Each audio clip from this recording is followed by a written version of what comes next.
we don't know who with yet. I said, Jesus, I'm not a morning guy. Whatever. I hate mornings. But you know what? I'm a team player, unlike Rafael Devers. I'll do it. You need me to work. I'll work. Put me in, coach. I'm ready to play. I get a text back a half hour later. Hey, you're going to be working with Stu. 10 to 2 Sunday morning of Memorial Day weekend. You good with that? I said, yes. Can we go till 5? Can we just do the whole day? I didn't say that because I wouldn't want to put anybody through that. But welcome. Hey, I'm happy to be back. It's been 2 years since I've been behind a microphone in this room. That's criminal. I've got a problem with that. Oh. Who do I need to send an email to? Where all the other complaints go to. Okay. All right. I won't put the email out there so he does not get inundated. But yes. I will, Felger at 985thesportshub.com. Is that where I should send my complaints? Go with that one. That's a public email address. Yes, everybody knows that email. I'm going to send an email of the day when Felger returns on Tuesday. Not working tomorrow? Is that not working tomorrow? Okay. It's you, Dundero, and Kevin and I producing. So wait a minute. A day off on a Monday? Yes. Is that? I know that was an well. issue. He was originally going to be remote. Okay. And then that changed. Oh.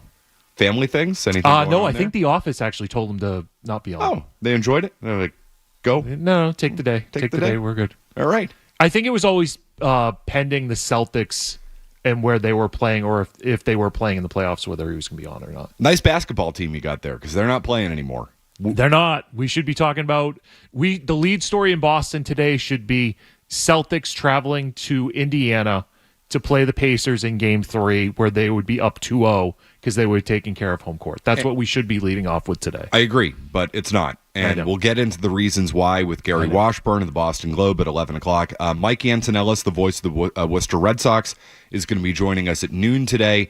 And the lead story is Marcelo Meyer. What's it going to sound like on Tuesday, Jimmy? Would it sound something like, hey, Maz, nice savior of the franchise you got there, Maz. What'd you make of that guy? He sucks, Mike. He blows. He's terrible. He can't hit a slider. He can't hit a sinker. He can't hit velocity, Mike. He took one swing and grounded out, Mike. He struck out 3 times in an 0-for-4 effort, and he almost threw his first throw from third base into the hopper. If not for saved by, was it Sogard over the first? Nick Sogard. Yeah. If not for Sogard, it would have been in the dugout, Mike. Actually, I'm not doing my Mike Felger part of the I can't do the Maz voice either. Because I'm horrible at everything. That's why I'm a producer. I wouldn't know who Nick Sogard is. 0-for-4, 3 strikeouts, 1 strike away from wearing the sombrero, Maz. He might not be ready for the big leagues. I'm not going to say it. I'm going to let you say it and take the heat for it. I'm going to facilitate you towards a take here. Is Marcelo Meyer ready for the big leagues? He's a bust, Mike. Does this guy suck or what? I will say this, though, in fairness to Marcelo Meyer, and this is Matt McCarthy, not Felger and Maz. Okay. So can I be James Stewart again? You can be James Stewart again. No, that's what we want. What am I branded as? Am I branded as Jimmy or James? Whatever you want. Okay. All right, good. Are you Jimmy in there and James in here? Maybe. I don't know. Maybe I should have wore a suit to be James. Okay, James. I put it down as James Stewart on the YouTube, so that's what we'll go with. That's good. We're on YouTube today? Yes. Yeah. You're welcome, Boston. That is... I went in there, I told Jeff, I said, Jeff, damn it, put us on YouTube. Good. And he went, yes, sir. Yeah. And I was like, I kind of like this position of power. I know. You walk into this room and all of a sudden you start bossing producers around. You start acting like an a-hole. What a massive ego I've got in here. It's not even 2 o'clock yet. You're going to walk out of here feeling even better about yourself. Love your new Red Sox. Oh, yeah. This is a nice gift from the Boston Red Sox. Look at that. There were other things in the package, but nice, comfortable. The Green Monster City Connect jerseys. Very sharp. They're beautiful. I like that, too. Should work my connections for something like I paid for this. I don't know about you. I did pay for this, but I should pay for something. Yeah, should have worked my connections. My guys, Mike and Colin, up on the Monster last night. The best. Where were they with you? A box of jerseys, right? Come on, just hands it over. No, they do enough for me. They're great over there. I'll say this seriously though about Marcelo Meyer. He's not the savior of the franchise, and I know he was kind of billed that way when he was drafted. And I mean, I've been saying this for 3 years, Stu. I think Chaim Bloom tried to sell you a bit of a bill of goods on this guy. I think it is completely unfair to Marcelo Meyer, the baseball player and the person, how they have talked about him like he is the future, the future, the future. And this has been since day one. I'm not sure if I can remember a prospect in my lifetime that has been as highly touted from day one as Meyer was. He's obviously the highest pick in the history of the franchise, but it was the way they approached things for years. Well, it's about the future. It's about the future. You know, we've got the kids. And Meyer is the embodiment of that. And that's not fair to him. It's not. He had a crappy debut last night. Whatever. That's fine. He's going to be a good ball player. We'll see. No, I think he is going to be. But how good is he going to be? And that's the biggest question. Because here's a player, Stu, who, if you've really been paying attention, hasn't been a special player in the minor leagues. He's been good. And I know you were making a joke about almost throwing the first one into the hopper last night. I was there at the game last night. He moves well. He's a smooth fielder. No matter where they put him, I think he's going to be successful. And I do think he's going to hit eventually. Obviously, he didn't last night, and he looked completely overmatched. Looked like he had never seen a breaking ball before. I would also say starting him against a lefty after getting a call-up 3 hours before probably wasn't the best way to break the kid into the big leagues. I just don't know if they did him any favors yesterday, and I don't know if they've done him any favors over the course of the last 3 years by billing him to be something that maybe he just isn't. I think, to me, Meyer's going to be a good player in the big leagues, and he's been a good player in the minors, but he hasn't been a special player in the minors. He's batted .270 with an 800 OPS in the minor leagues. Like, that's good. It's not elite. It's not great. I think he's super polished. I think he's going to be a good player, but let's just, for the sake of the kid, let's just pump the brakes just a little bit. It was a cool experience to be there last night, the standing ovation and all that. It was great. But in fairness to him, let's not treat him like he is the savior of the Boston Red Sox. But what was his expected batting average? What was his expected OPS? You have to expect these things, Matt. But he was the number 4 pick in the country that year. He was supposed to be the number 1 pick. So his expected versus his actual has already been a fail, if I want to go that route. That is such a DB sports talk radio take. We're 11 minutes in, and you hit me with that, Stu? Come on. He looks smooth fielding. His swing, what a beautiful swing. Now, if he just made contact, that would be a different story. But I would compare him to Will Clark with that swing. Will Clark, who homered in his first major league at bat against Nolan Ryan. Did not homer there. What I found interesting was how the Orioles pitched him. 4 plate appearances, 19 pitches, 4 fastballs, a splitter, 7 sliders, 7 sinkers. And they pitched him away, which, look, I'm not watching every game in Worcester, but it strikes me as the Orioles scouting report on him was he's an extreme pull hitter. Don't pitch him anything inside. Because of the pitches that he saw, 11 of those 19 were away.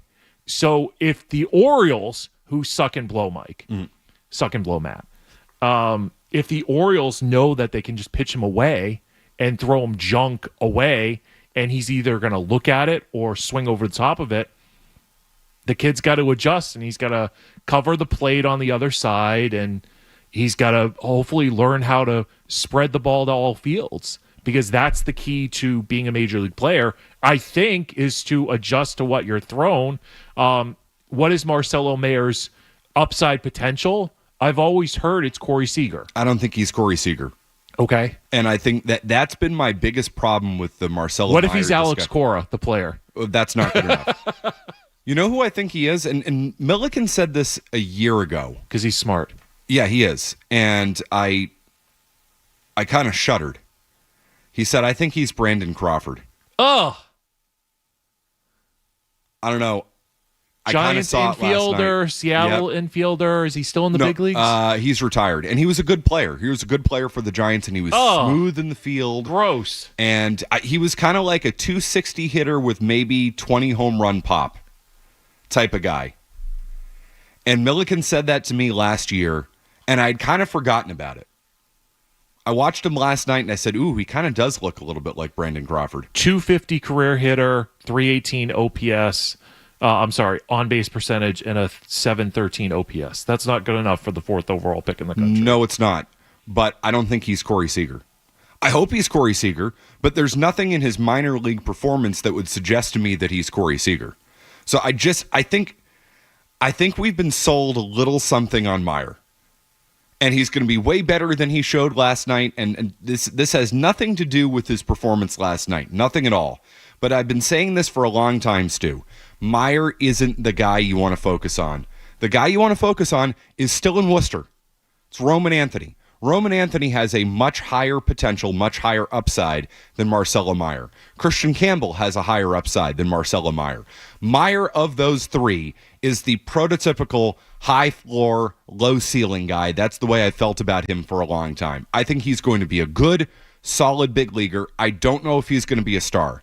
And I think we've been treating him for years like he's going to be a star. And if he is going to be a star, I don't think it's fair to put this type of pressure on him or any of these other kids to come up and immediately have an impact, but that is what the Red Sox have subconsciously or even consciously done for the last 3 years with the way they've approached building this team and the way they've approached the entire dialogue and narrative and discussion surrounding this franchise. It's all about the future, the future, the future, the future. Well, a big part of the future arrived last night. And let's actually look at what he did in the minor leagues leading up to here. And I would say he's going to be, to me, a core part of what you do. But there's a difference between a core player and a superstar player. And I think their superstar is still in Worcester. Okay, so here's my question to you as we go to break. And I know I'm in the two chair, but I'm still a producer at heart. Yes. Kind of Facilitate things, right? Facilitate. Guide us into break here, Stu. Okay, so my question to you is, did the Red Sox make a mistake in calling up Marcelo Meyer because they would have had to make too many lineup adjustments to bring Roman Anthony up here? And the follow-up to that is, how would you insert Roman Anthony into the lineup if he was the call-up and not Meyer? Let's get into that on the other side. I thought that was a great tease. No, Stu, your job isn't done. I'm going to facilitate back to you. Oh, no. You take us into break. Oh, it's Jay Stu and Matt McCarthy coming up next. We'll talk more about Marcelo Meyer and maybe the mistake that the Red Sox made in calling him up. Boston's home for sports. 98.5 The Sports Hub.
So for folks who may just be tuning in, Stu, what was your blatantly sports talk radio DB question you asked me before the break? Did the Red Sox make a mistake in calling up Marcelo Meyer instead of Roman Anthony?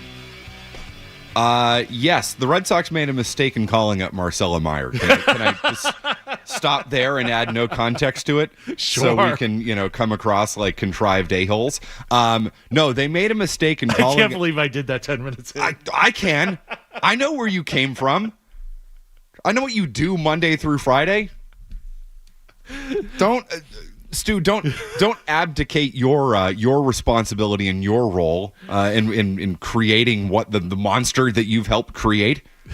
Did you ever see the Jerry Springer Netflix documentary? No, I have. I need to see it. Okay, well, the evil, vindictive producer, I'm like, oh, I see character traits there. No, you've got your tentacles behind the scenes, no doubt. Yeah, the Red Sox made a mistake in calling up Marcelo Meyer. Stu, when they did, they should have called him up earlier. So that I agree with. They're late to the dance with this. And the only reason why they called him up is because Bregman's going to be out for a while. Mm-hmm. And hearing on the broadcast, I guess he missed time. He missed like 60 games in Houston with a similar hamstring injury. Yes. So that's a problem. That's a bigger problem. There are other questions that go along with it. But the Red Sox didn't want to call up Meyer right now. They're only calling him up because it could be 2 months for Bregman. So he's going to get at bats, and they bat him 6, and they're batting him 6th again today. So those at bats are now going to be at the major league level. But they did not want to bring him up because they would have already, to your point. Yeah, I think if it were a shorter thing for Bregman, they wouldn't have brought him up. I think they would have kept him in Worcester and... You were looking at Von Gresham. Something like that. Yeah, or, And yes, I know it's Grisham. I do it on purpose to insult him. He sucks. And blows, Mike. He can't play. That's a rough thing. That's not great. No, it almost felt like the Meyer thing happened quickly yesterday because Bregman, the other night, we were doing the baseball hour, and Bregman came out in between game 1 and the eventually postponed game 2 and said, I think I'm okay. I think it's day to day. I've still got all my strength, and we'll see in the morning. And then Cora comes out yesterday morning saying, hey, it might be a little bit longer term. He's going for an MRI. And that was the first sign, obviously Bregman woke up and that thing wasn't good, and they sent him for an MRI. It felt like maybe a little bit later. It felt like that wasn't even planned. I'm just reading between the lines here because the MRI happened, I'm guessing, during game 1, and they got the results back, and they said, uh-oh, this thing isn't good. And then they made the call to Meyer. If you're unless it happened on Friday after the injury, and that's why they postponed Friday's game to buy them more time. So that's also... the home team is in charge of rain delays when there's more games on the schedule, I think. It definitely benefited the Red Sox to have the doubleheader on Saturday compared to Friday, given the Bregman injury. But the way they handled the Meyer call-up, which was him going into Worcester, who also had a doubleheader yesterday, and they scratched him from game 1 because they knew they were awaiting the results of the Bregman thing. And then what? We're on the air, 3 o'clock yesterday when we get the news. 3.5 hours before the game, we get the news that Meyer's being congratulated by teammates from Katie Morrison O'Day in Worcester, who covers the Woo Sox. And all of a sudden, he can't find his car keys, and he needs a clubby to drive him to Boston, which... I can't decide if that's a great look for the kid or a terrible look for the kid that he's had his car parked in the Woo Sox parking lot for the last 3 weeks, hasn't used his car, hasn't needed his car, doesn't care about his car until he gets called up to the big leagues and needs to have a clubby drive him to Boston. And all of a sudden he gets there an hour and a half before the game and it's like, all right, kid, here you go. There's a lefty on the mound. The way it all worked out did not benefit Marcelo Meyer. He should have had the full day. I don't know if he got to take ground balls. I don't know if he got to take BP, whatever. It's just like, all right, kid, here's a lefty. Go face him. Welcome to the big leagues. That's not ideally how you want to approach your top prospect or one of your top prospects breaking in. He should have been up 2 weeks ago replacing Trevor Story and taking his job, but they weren't serious enough about that. And I don't think they helped the kid out yesterday. Well, and then my Joe Mazzulla mentality would be, okay, he's got all this adversity to overcome. Embrace Let's the see how he darkness. does. Yeah, embrace the darkness. Embrace the challenge. Yeah, and he didn't do so well yesterday. No, That's because they fine. threw him junk. They And- threw him junk away because they knew the scouting report on him. You know what? Now it's up to the player to adjust to big league pitching. And that was the problem that we had heard about Meyer, is that he struggled against off-speed stuff. The Orioles freaking knew it, and the Orioles are terrible, and they've got so many issues. But Meyer has to come up and be like, okay, this is the challenge in front of me. And Lou and Dave O'Brien on the broadcast are like, he's got a lot of RBIs, and so he's ready for the big spot. And what does he do in this first big spot? Strikes out. 2 on, 2 out, 7th inning. You can put the team ahead. Strikeout. Strikeout on slider in, sinker low and away, slider away. He swung over, slider down, strikeout swing. 90, 95, 89, 88. Has problem with the junk. Can hit the gas, not the ass. Which actually, I guess, makes him different than everybody else on the Red Sox who can't hit the gas, but they can hit the ass. He will adjust. You think he will? I think. But if he's Brendan Crawford, I'm just basing this on what I've seen in the minor leagues. we're blaming Milliken for this. Yeah, Tyler Milliken told me last year that Marcelo Meyer is Brandon Crawford, which is not. I was told. Heim told me he was Corey Seager, basically on the day he was drafted. Brandon Crawford is not Corey Seager, and I like Brandon Crawford. 3-time All-Star, got MVP votes in his age 29 year and his age 34 year. Finished 4th in the MVP voting in 2021 at age 34. He won't be a member of the Red Sox by age 34. He's going to sign somewhere There's else. another one, Matt. Yep. Damn it. You can't help yourself. He's going to be fine, Stu. He's going to be fine. And I'm basing that on, again, what he did in the minor leagues. When Meyer struggled in the minor leagues, he adjusted. When he got up to Portland, he couldn't hit junk and he couldn't hit lefties. The next year, he started hitting lefties. And, his righty-lefty splits were basically the exact same. He got up to Worcester. This year, his righty-lefty splits are the exact same. The few times he has faced adversity, he has overcome it. He's struggled to stay on the field, but when he's been on the field, he's been a good player. He hasn't been a great player, though. And that's another thing I'll take away from his minor league experience is let's just look at who he's been. And yeah, he probably is closer to Brandon Crawford than Corey Seager, which is okay, but just don't tell me he's Corey Seager. So my expectations, to me, Stu, are where they should be. They're reasonable. They're mature. And that's how we're going to approach this. He is not Corey Seager, and if you just accept that, you will not be disappointed. I wasn't disappointed by what I saw from Marcelo Meyer. I can't accept that the number 4 pick in the country isn't going to be a potential all-star MVP candidate. Well, I accepted it 3 years ago when Chaim Bloom was telling me that he was going to be that, and I said, this is a load of crap.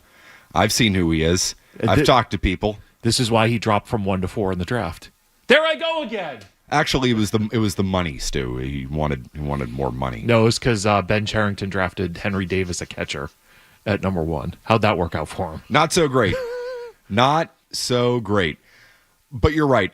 Anthony's the story. Anthony is the story. Anthony should be the if your offense has been struggling, which it has been all week except for the 19 runs the Red Sox put up on the Orioles on Friday. On the position player. Yes, they put up, 13 on the position player?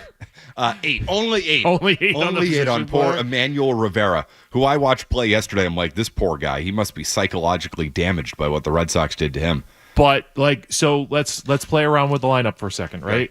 So, hypothetically speaking, if you're putting together today's lineup, you can have Marcelo Meyer and Roman Anthony in the lineup. Of course you can. Let me know what you think about this, Okay. right? Duran in center, Devers the DH because he's not playing third base no matter what you do for him. Abreu in right field, Campbell at second, Anthony in left field, Meyer at third, Narvaez the catcher, Toro at first, Rafaela the shortstop. How do you feel about that? Better than anything I saw last night at the game. Yeah, I mean, I would... Listen, their best team still is with Devers at third. I need to let that go because he's not going to do it because he's a crybaby. Alex Cora is not going to ask him or make him do it because Cora has completely abdicated his responsibilities and doesn't want to manage the team anymore. He also doesn't believe that Devers should be playing the field. That's how I interpret it. Yeah, and that's not necessarily a wrong belief, but it would help the team even if Devers could play the field a little bit. Your best roster right now is maybe Devers playing the field against, I don't know, lefties. And then, Rafael is in center field, and then he DHs against righties, and then Rafael at shortstop. But your best team is Duran in left, Yep. Devers at third, Abreu in right, Campbell at second, Anthony the DH, Meyer at shortstop, Navarez the catcher, Toro at first, and Rafael in center. Yeah, that's your best team. That's your best team right now. But they're not going to do that because their best player doesn't want to do that and their manager doesn't want to do that, so we need to let that go. I do think you need to get Rafaela into the infield at this point. He's so bad in the infield. I don't think he's as bad as... Look out behind the dugout. He's not as bad as the numbers suggested last year, but your best defensive team is with Rafael in center field. Yep. Your best defensive team is Rafael in center field and Meyer at shortstop. Yep. But that's not going to happen. The most important thing is they need to get Roman Anthony in the lineup. He should be in the lineup today, and let's talk about why he's not on the other side. We've got room for you. 617-779-0985. McCarthy and Stu here on the Sports Hub. Boston's home for sports. 98.5 The Sports Hub.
Jim Kane on Woo Sox TV yesterday. Roman Anthony. We'll hear from Jim Kane's partner, Mike Antonellis, at noon today. Matt McCarthy, Jimmy Stewart, Gary Washburn of the Boston Globe's going to join us at 11 o'clock. We'll talk some Celtics then. 116 miles an hour off the bat, Stu. Oh, so it must have been a 101 pitch, right? No, it was an 84 mile per hour hanging slider. Okay. Oh, right. Softer in, softer out. Yeah. Yeah, huh. Imagine if that were 101. Oh my goodness. Red seat, look out. Union Station. Launch right in between those two pillars on Union Station there. Could probably make it to the Kowloon by that. Worcester to Kowloon. You could. Roman Anthony's got the power to make it, right? Yeah, he definitely does. Yeah, definitely. Is this guy, and we'll ask Mike Antonellis at noon. Yes, we will. Why the hell is Roman Anthony still down there? I'm so glad you asked that, because they're already scared that at age 27, he's going to ask for $500 million, and this ownership group will not sign that contract. That's what it comes down to, right? It has to be. That's why they kept Meyer down there. Mayor Meyer, Oscar Meyer, Wiener. That is what I truly want to be. Did you watch the Weenie 500? I did not, but I know Joe Murray did a live stream of it. But the Meyer's here because Bregman's out for 60 days, we think, right? That's a guess. Roman Anthony doesn't come up unless Duran goes down, Abreu goes down, Rafaela goes down. One of those three outfielders has to go down for an extended period of time because the Red Sox can't bring Anthony up for more than 45 days. That's the service time to qualify for a rookie in Major League Baseball. They don't want to use that time unless they absolutely have to. And they don't have to right now. Their outfield is fine. Their DH spot is fine. So let's keep him down there. And when we need him, we will call him up. I expect somebody to get injured, and I know that's horrible to say. Well, it happens out loud, but I think we'll see Roman Anthony up here. If not September 1st, August 25th, whatever the time span is, so that it's 44 days on the Major League roster, not 45. We'll see it then. If not, like they keep them down there all year in Worcester. They're manipulating service time. Yeah, it's because they're scared because they don't want to pay the money for him, which is ridiculous. Because if Roman Anthony is the player that you think he is, he's going to hit free agency at 27 or 28 or whatever year it is, whatever age it is, and you should pay him that money when it happens. But you need him now, Stu. You need him now. No, they can't don't hit need him now. And positionally, they will argue that they don't need him now because Rafaela is their best defensive center fielder, and Duran's in left, and Abreu's in right. And you need Abreu for his defense, and Abreu's had a good year, so he's not losing his job. Duran is one of the faces of your franchise. He's your leadoff hitter. He's your table setter, and they refuse to move Devers away from designated hitter, even though it would help the team. So their attitude is, well, we're going to keep him down there. We're going to run out the clock on his service time. It's horrible. And we don't really need him at the big league level. I'm sorry, you need him in the lineup.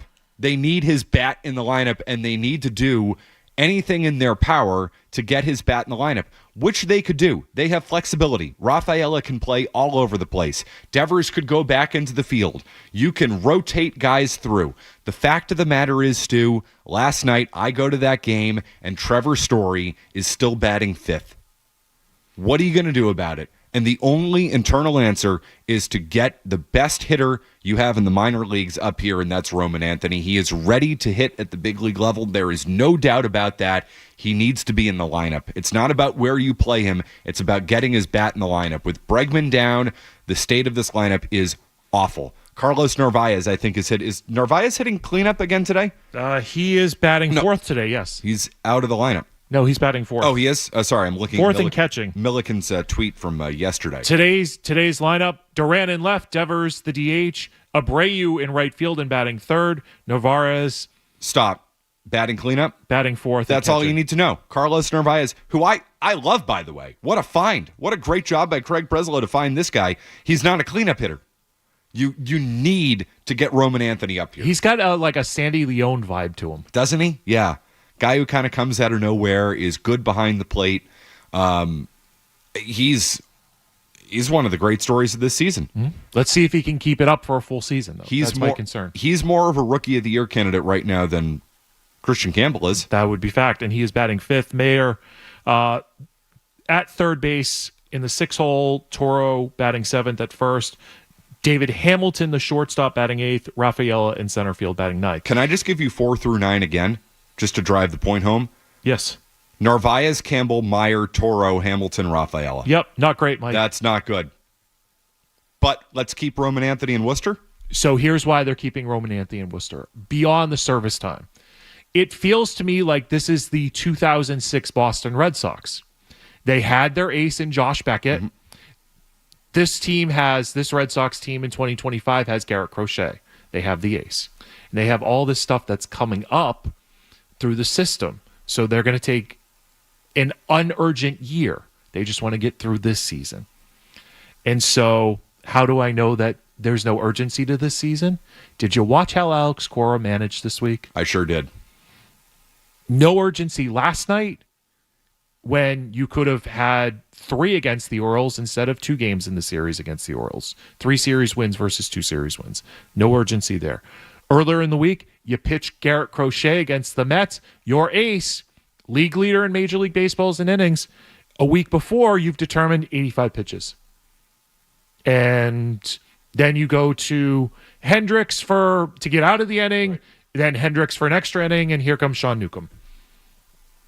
You can't, if you have the chance to sweep a series, you need to go for it, especially with your ace. And if you feel like your ace needs more rest, then don't pitch him that night. I thought Cora was awful last night. And sorry, frog in my throat. Talking for 45 minutes. It's not me. It's not normally just your little quips on Felger Maz. Yeah, which are overrated anyway. Underrated. Sox Reddit hates me or whatever because I'm unfunny, which is fine. But Cora didn't manage to win against the Mets in Game 3 of their series earlier this week because if you know that your bullpen is short because Walker Buehler got thrown out the day before, you had to go 4 innings with that, and I've got numbers on the bullpen and usage and all that stuff. But you got to have your ace pitch more than 85 pitches. And you have to communicate with him and tell him, hey, you're on a pitch count tonight. Because maybe he pitches differently and gets deeper into games. Maybe he's not throwing as hard. Maybe he's altering to the game situation, to the team situation. Instead of, like, if he's going out there expecting to throw 110, he's going to pitch differently. Right. He's going to pitch normal. But if he knows he's got 85, he'll throw a little softer. He'll throw more to locations. He'll throw more to spots. He won't waste pitches in that outing. And so that's how I know that Cora didn't care. And then last night, how do you let Guerrero pitch an extra inning? That was inexcusable. On a night where you have an extra pitcher in your bullpen because the rules allow you to. You get to call up a second guy, a 27th man, a pitcher. Didn't use him in the game last night. We'll get to Cora's performance in the game last night. That was one of the things that he did that really pissed me off. There was another thing in that game last night that I thought was inexcusable. It had nothing to do with urgency. It just had to do with a manager not paying attention and having no idea how to manage a game, which I'm stunned by.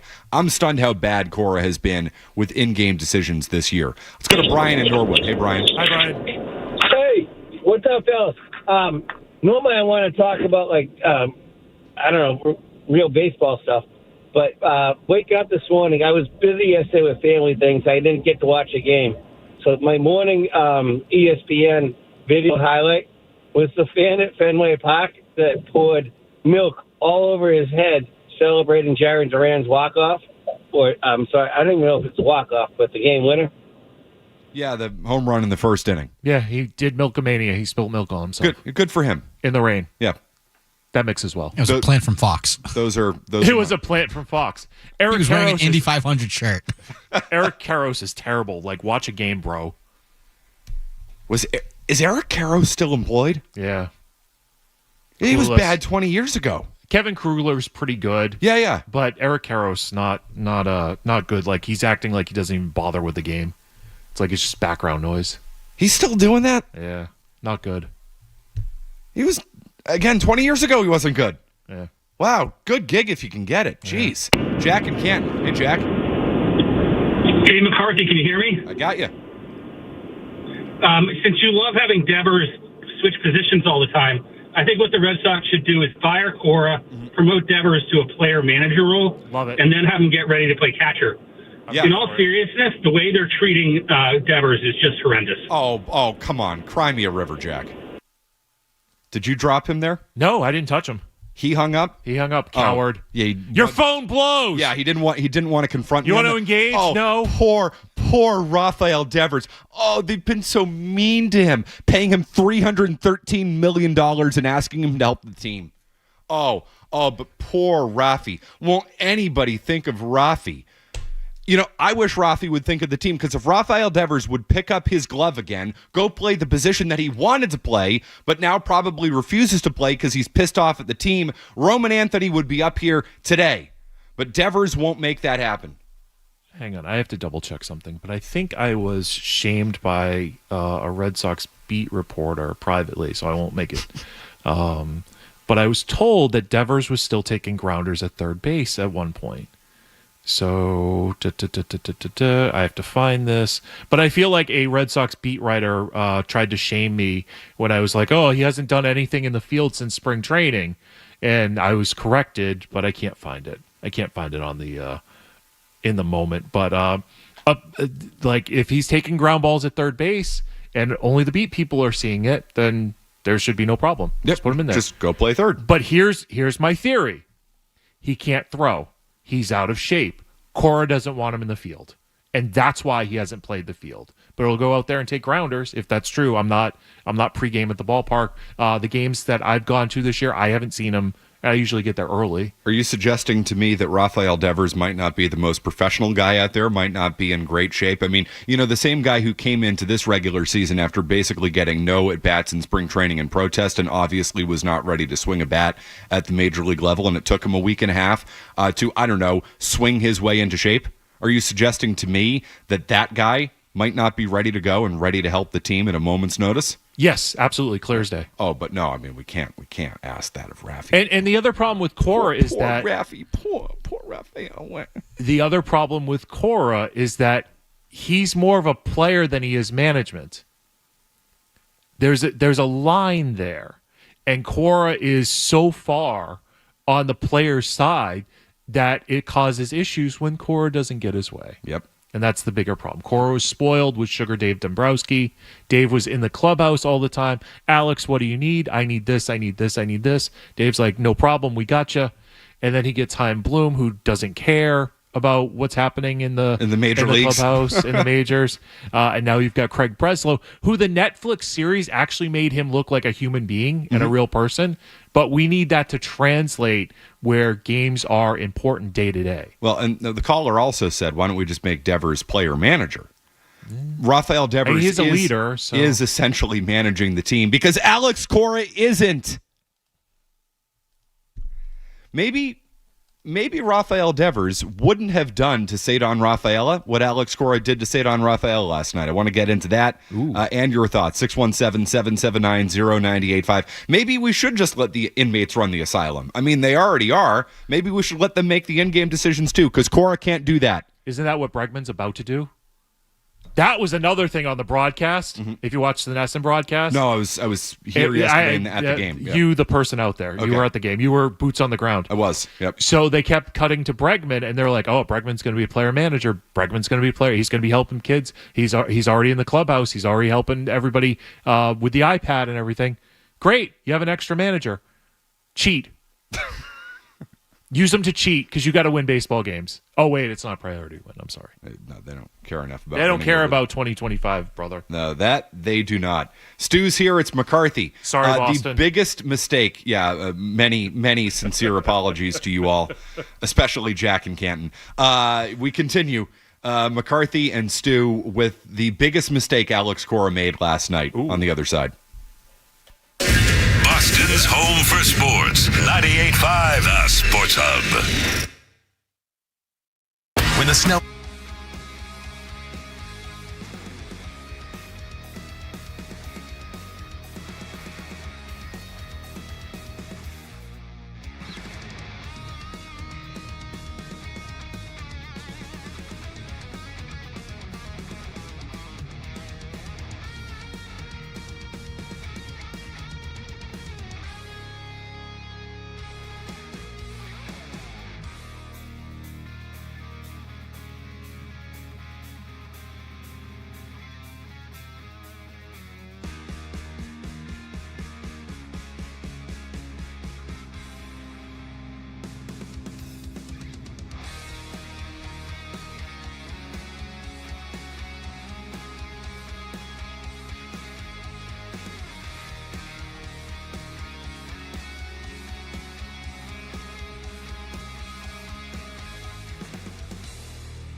All right, we have Gary Washburn of the Boston Globe coming our way in just a couple minutes here, so I got to keep this quick, Stu. You know me. How long have you known me? As long as you've been at the Sports Hub. 12 years, 13 years at this point. You know there is nothing that turns me on more than a sacrifice bunt. God, do I love sacrifice bunts. They're incredible. I watched Alex Cora hurt me so much last night with the Cedon Rafaela attempted sacrifice bunt. Again, I love the bunt. Why on God's green earth would you have the guy swing away 0-0? You know he's going to swing at the first pitch, so he's quickly down 0-1, and then you put the bunt on, which he can't get down, and all of a sudden you're down 0-2 in the at-bat. That was the most important at-bat in the game, and the manager completely and totally screwed it up. What was he doing? He was trying to be smarter than you. They expected the bunt. I'm not going to give him the bunt.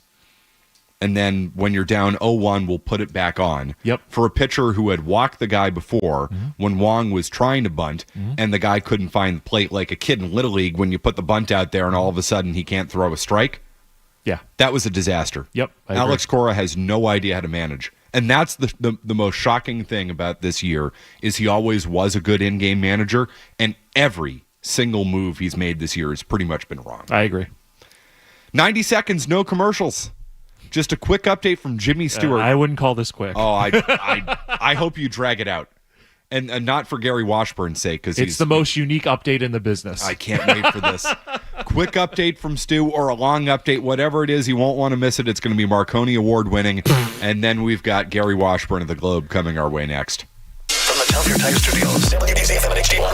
It's not just the games. It's Toucher and Hardy, Zolak and Bertrand, Felger and Maz, Joe Murray. For Boston sports fans, it's 98.5, the Sports Hub. Paisley Media Group Station. Essential Sports Hub headline, presented by Celsius Energy Drinks. What up, Boston? Boston Red Sox lost to the Baltimore Orioles last night at Fenway Park, 2-1 in the second game of a day-night doubleheader.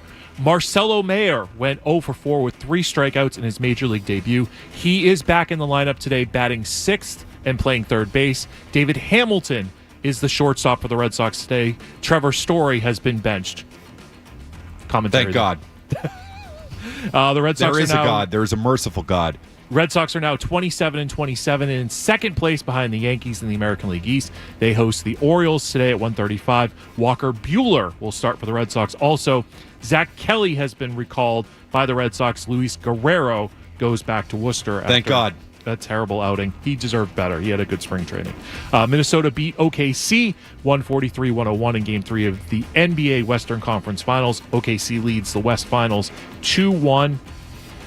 In the East, the Pacers will host the Knicks in Game 3 of their series tonight at 8 o'clock. Pacers have a 2-0 lead. NHL playoffs, Panthers scored 5 goals in the third period to win their game over the Carolina Hurricanes 6-2. The Panthers have a 3-0 series lead over the Hurricanes in the East Finals. In the NHL Western Conference Finals, Dallas Stars will play the Edmonton Oilers in Edmonton at 3 o'clock. That series is tied at 1 game apiece. Sports Hub headlines are brought to you by Freedom Boat Club. Don't buy a boat this summer. Join Freedom Boat Club. Enjoy unlimited usage of boats at 21 prime locations from the North Shore to P-Town. Go to freedomboatclub.com today. I'm James Stewart. A- update. Your next headlines are at high noon. Boston's best sports talk. There's an app for that. Download the Sports Hub app for loads of stuff. Absolutely free. Connect with the shows, get podcasts, and more. Get it where you get your apps. Or at 985sportshub.com. The Bruins, the Celtics, the Patriots, the Sox, the Revs, and you. We're Boston's home for sports. 98.5 The Sports Hub. For the Boston Celtics, a brilliant title defense season, but in the conference semifinals, bad illness, bad health, bad karma, bad decisions, bad shooting, and bad injury luck. And they ran into the wrong team at the wrong time because the New York Knickerbockers are beginning to look like a team of destiny. And 25 years after their last appearance in the Eastern Conference Finals, the New York Knicks are back. And Madison Square Garden is back in the NBA's Final Four. The final score in Game 6, New York 119, Boston. What the hell happened? That's the question to you, Gary. What the hell happened to the Celtics? I just think a combination of injuries, a combination of running into a pretty hot team at that time, and then,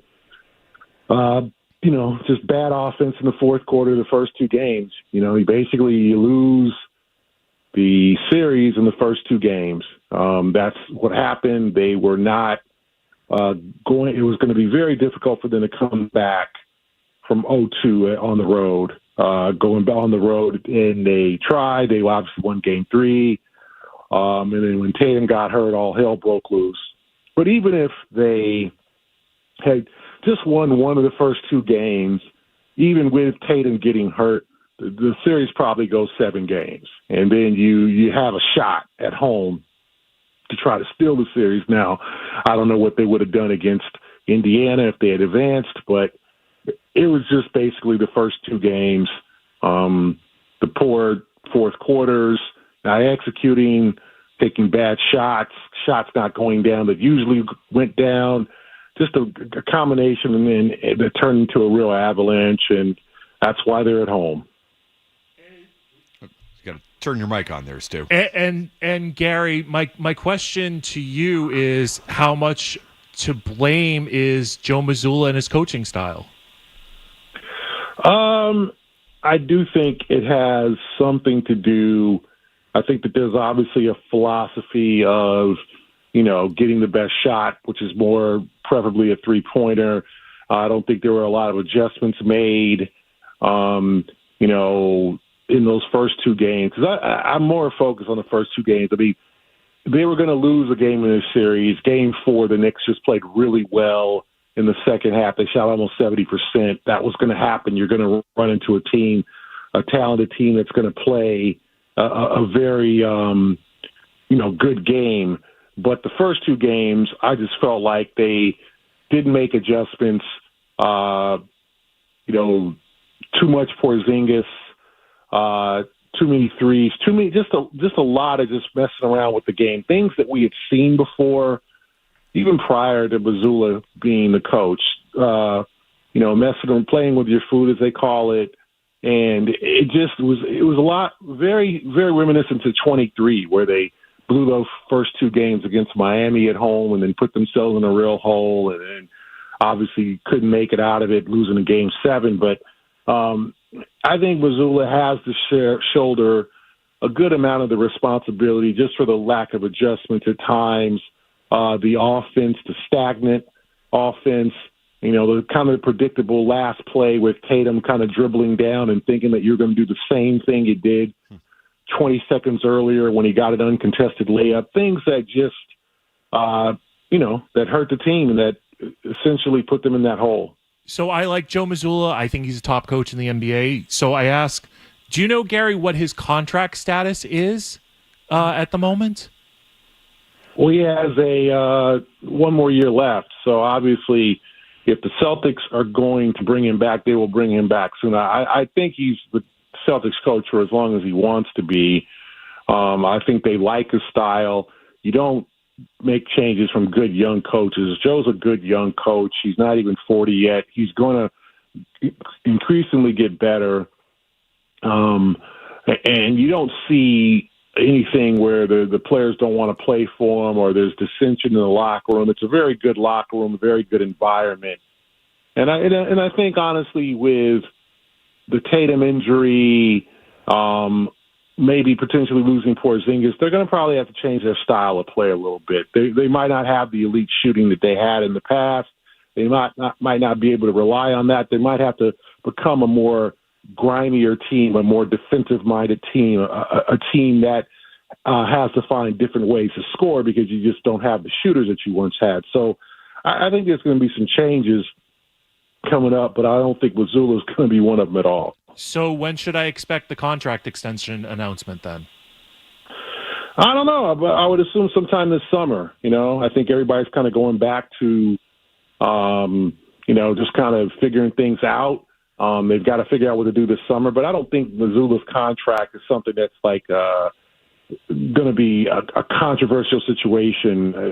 Like a couple of years ago, it was Jaylen's extension, where everybody was kind of counting the days and unsure if it was going to go down. I think that's something that is going to happen. You don't let a coach with 1 year left on his deal unless there is some type of ultimatum. But I don't think that they're unhappy with Joe's job. I think things happened. I think you could not expect that Jaylen was going to tear his meniscus, that Kristaps Porzingis was going to, have the after effect of this virus. I just think there's some things that happened. There's some players who, quite honestly, did not perform as well as they did during the previous season, too. I mean, 24 was kind of a magical season, obviously, but it wasn't just luck. It was a lot of hard work, and sometimes good fortune with some of the playoff opponents. Everybody knew that this year was going to be much more difficult to advance than last year. You mentioned the Celtics, Gary, and we're talking with Gary Washburn of the Boston Globe on the Volkswagen Dealers Expert Hotline. You mentioned that they're probably going to have to change a little bit of their style of play given just the roster changes that will be happening with the Tatum injury, and who knows, we'll be back next year given the financial state of the team and the sale going down. Do you think Mazzulla is the type of coach who is capable of changing the way he plays if he has a bit of a different team than he's had the last 3 years?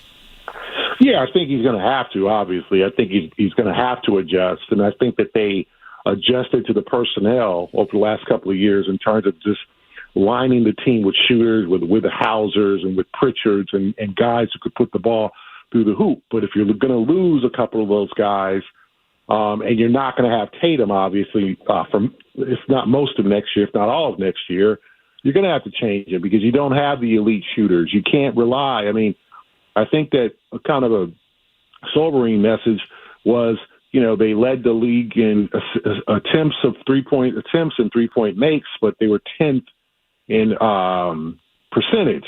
So they were, tops in taking them, tops in making them, but 10th in 1/3 of the league. 9 teams were better in making them. So does that improve next year? Was that what happened there? And I think that this team is going to have to review, obviously primarily Mazzulla, how to become more efficient, how to become a better offense. And also the defense. The defense was not at the level it was in 2024 either. So there's going to have to be some changes on both sides of the ball. I'm not talking about major overhauls. This is a team that won 61 games that with probably some luck, in a couple of plays down the stretch, would have been able to advance past the Knicks. But here they are, and now the rest of the East, Orlando, Detroit, there's, teams that are trying to catch them and are, happy that the Celtics have taken a step back because now they have a chance to overtake them. So they're going to have to be some changes. Gary, in your story in the Globe on Saturday, you mentioned that Brad Stevens is not going to dangle Derek White or Jaylen Brown. Tatum is hurt, but Stevens will have to make tough decisions on Porzingis, Holiday, and deciding whether Jordan Walsh, J.D. Davidson, or Sam Hauser are expendable as he reshapes the roster and potentially brings on 2 more draft picks. What is a realistic expectation for returns on players like Porzingis and Holiday if they are dangled in the trade market? What's a realistic expectation for a return on those players?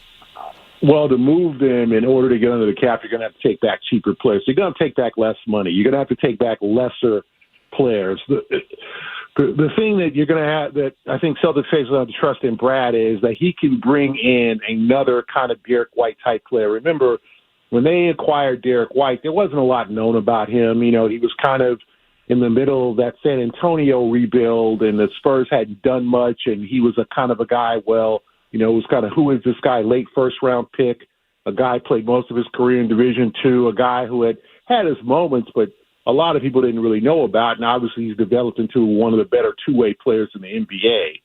So if you're Brad, you're trying to find prospects. You're trying to find cheaper guys because Drew has great value out there, although he's got 2 more years left in his deal. He's got a great value out there as a leader, as a good defensive player, a player that would add to a championship team, right? A championship caliber team. Porzingis is an expiring contract, so those are always attractive out there. So what you're going to have to try to find if you're Brad Stevens is cheaper, younger players that are less proven that you can put into your system and that can flourish into productive players. Like the Peyton Pritchards who've been in the system, Derek Whites. That's the thing. Guys have gotten better once they've gotten to Boston. And if they don't get better, they usually get traded away.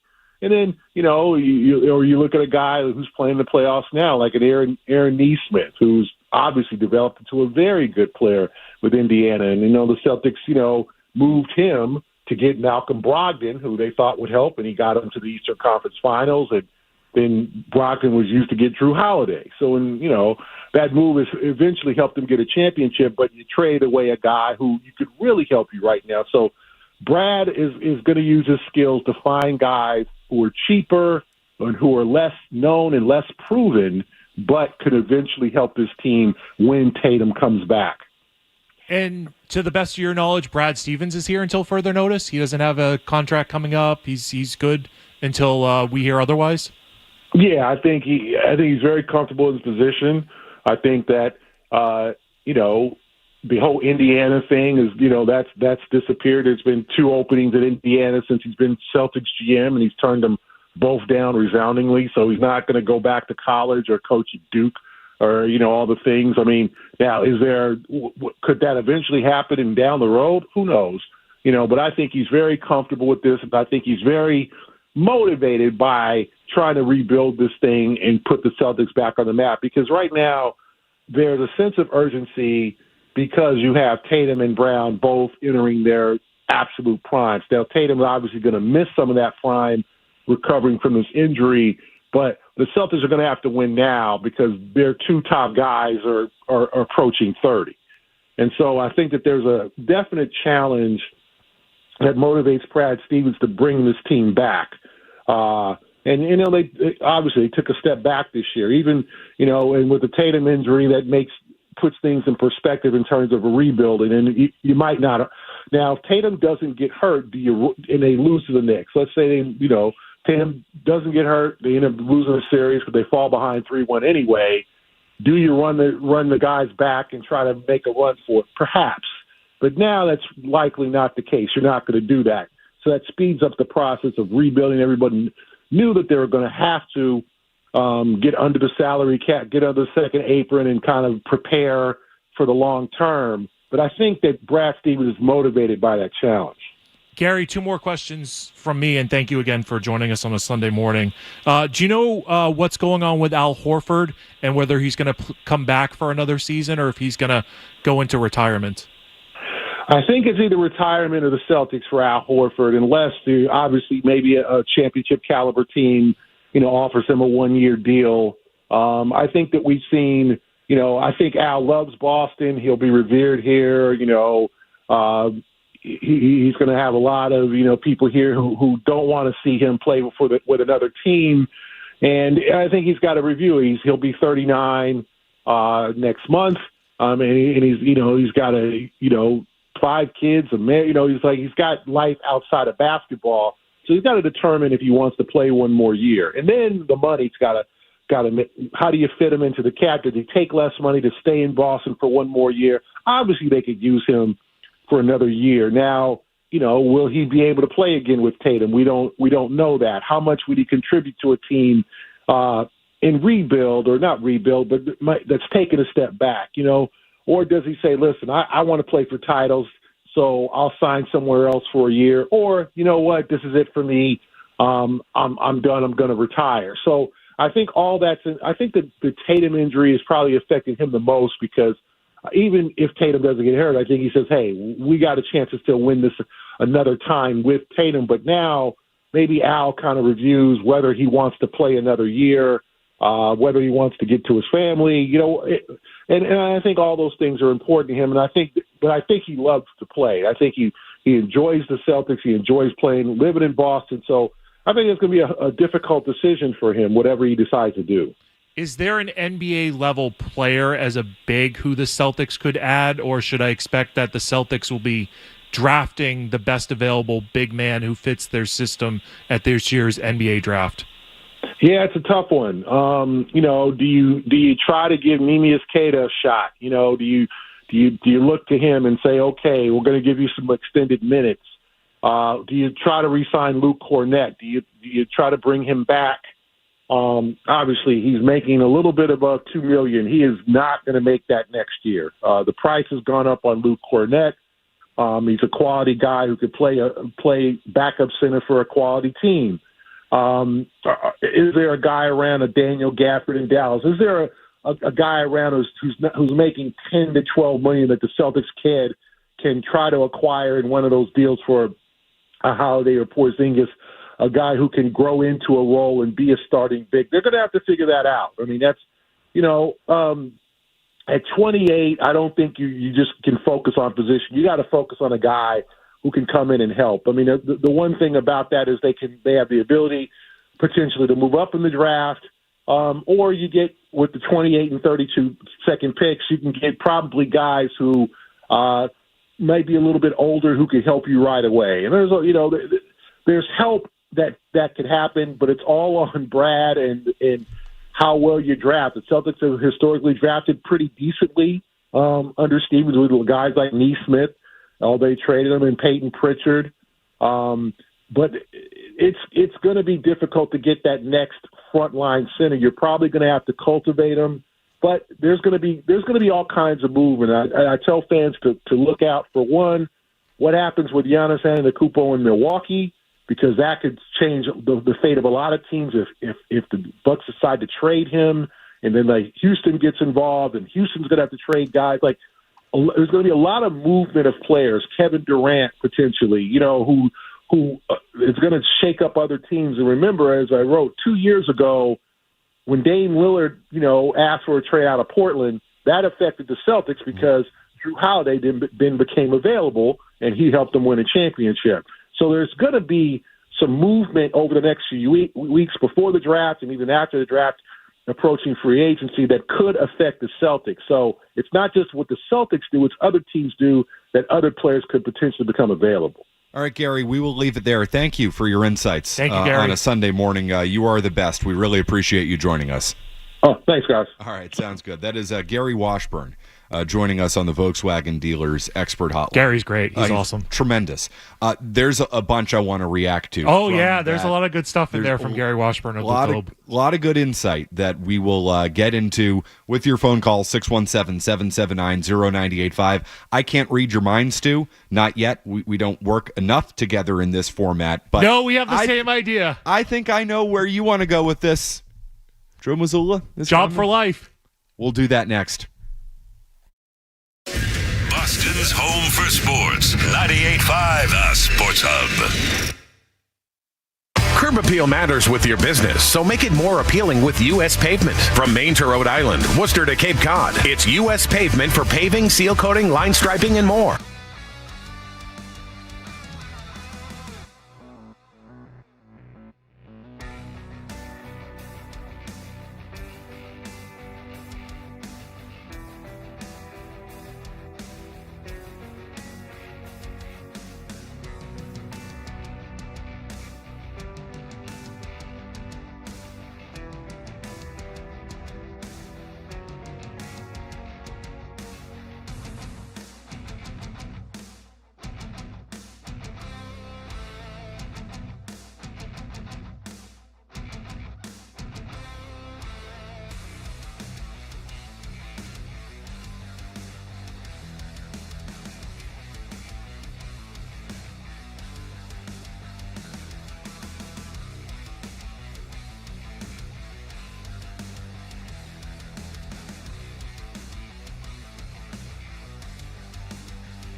at the moment?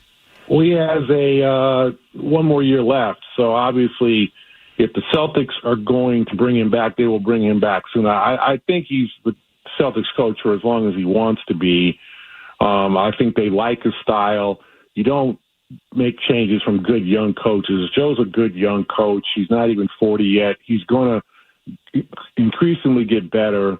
And you don't see anything where the players don't want to play for him or there's dissension in the locker room. It's a very good locker room, a very good environment. Guys, with the look of, oh my God, that a job for life? Jeff, I don't mean to bug you. If I could get that again from Gary Washburn just a few minutes ago on the Volkswagen Dealers Expert Hotline, and Joe Mazzulla's job status and how long so long as he wants it. What did he say? Well, he has one more year left. So obviously, if the Celtics are going to bring him back, they will bring him back soon. I think he's the Celtics coach for as long as he wants to be. Stop. Stu, your thoughts? I think Mazzulla's a good coach, so I agree with it. You're defending Joe Mazzulla. Oh, yeah, I think he's a top NBA coach in the league. Oh, give me a break. I think he had a bad series. He's allowed to have a bad series. So this is where I stand on coaching. What is the organizational philosophies, right? So they want to huck up 3 points. Now, did he take it to an extreme level? Yes, he did. Mm-hmm. Right? So that's fair. Did he have issues in this series against Tom Thibodeau? Yes, he did. Mm-hmm. That doesn't make him a bad coach overall for the grand scheme of things, right? Players like him. Mazzulla's offensive philosophy creates open shots. That's the goal in basketball, right? Is to get an open shot. Mm-hmm. The players need to make those open shots, correct? It's a make-miss league, so I've been told. It's literally a make-miss league. There's a segment on ESPN called Make or Miss. It's a make or miss league. So if the players like the coach, the ownership likes the coach and the philosophy of the coach, he's young, as Washburn said, he's young, he's under 40. I think Mazzulla is a good coach. He executes what the game plan is. And this is the other thing, Matt. Mazzulla lets the players, he gives the players ideas, he gives them concepts, and then in the game, he lets the players adjust to, okay, this is the first read, okay, it's not there. This is the second read, okay, it's not there. Okay, the third read, we have something. Now, does that cause players to make mistakes? Yes, absolutely. And Joe should be probably more aggressive in correcting those in games. I will give you that.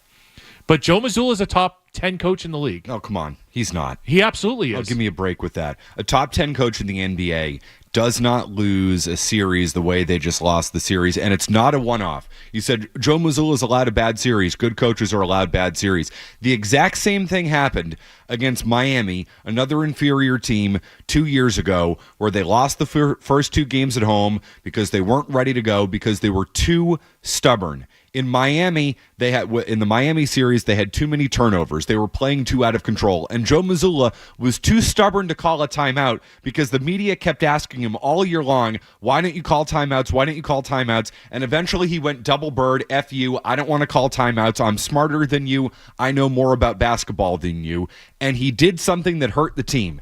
And the three-point shooting is the exact same thing. His fatal flaw is he is too damn stubborn. He thinks he has all the answers. He's the smartest guy in the room. He'll be the first to tell you he's the smartest guy in the room. He's never said that. The way he carries himself. He's never said it, Stu. You know that. But the way he carries himself. You sports talk radio prick, James Stewart. The way he carries himself is like he has all the answers. Ask, the duality of it. It's the duality of making and missing. Joe Mazzulla is a problem, and he has a job for life, or is a job as long as he wants it, according to Gary Washburn? So Mazzulla went out there and he missed the Celtics in one of the next games had 45 open shots. Mm-hmm. They only made 15 of them. That's Mazzulla's fault? Try something different. It's not working. But it is because the game's played by human beings. Attempts, 3-point attempts in the NBA is the most important stat. You're compromised. And by the way, you know who used to say for years and years and years and years and years that 2-point field goal attempts was the most important stat in the NBA? Who? Everyone, including Tommy Heinsohn. So They've adjusted it now because math works, Matt. Math works. Math didn't work in this series, Stu. I can't believe you're defending it. This is an example of a compromised man coming in here and defending the Celtics. Were those seats nice for you this year? I only think I went to like 3 games this year. I can't believe that you're saying the way they approached that series was right. They got open shots. They didn't make them. They now, lost. There are multiple instances, and I can go through game 2 if you want. I've got my notes from my Green Teamers podcast with Skaz. Give me them. About how the last play at the end of the game, the Knicks sniffed that out immediately. Yeah, and whose fault is that? Tatum's. Joe Mazzulla. Come on. I did there? I saw what you did there.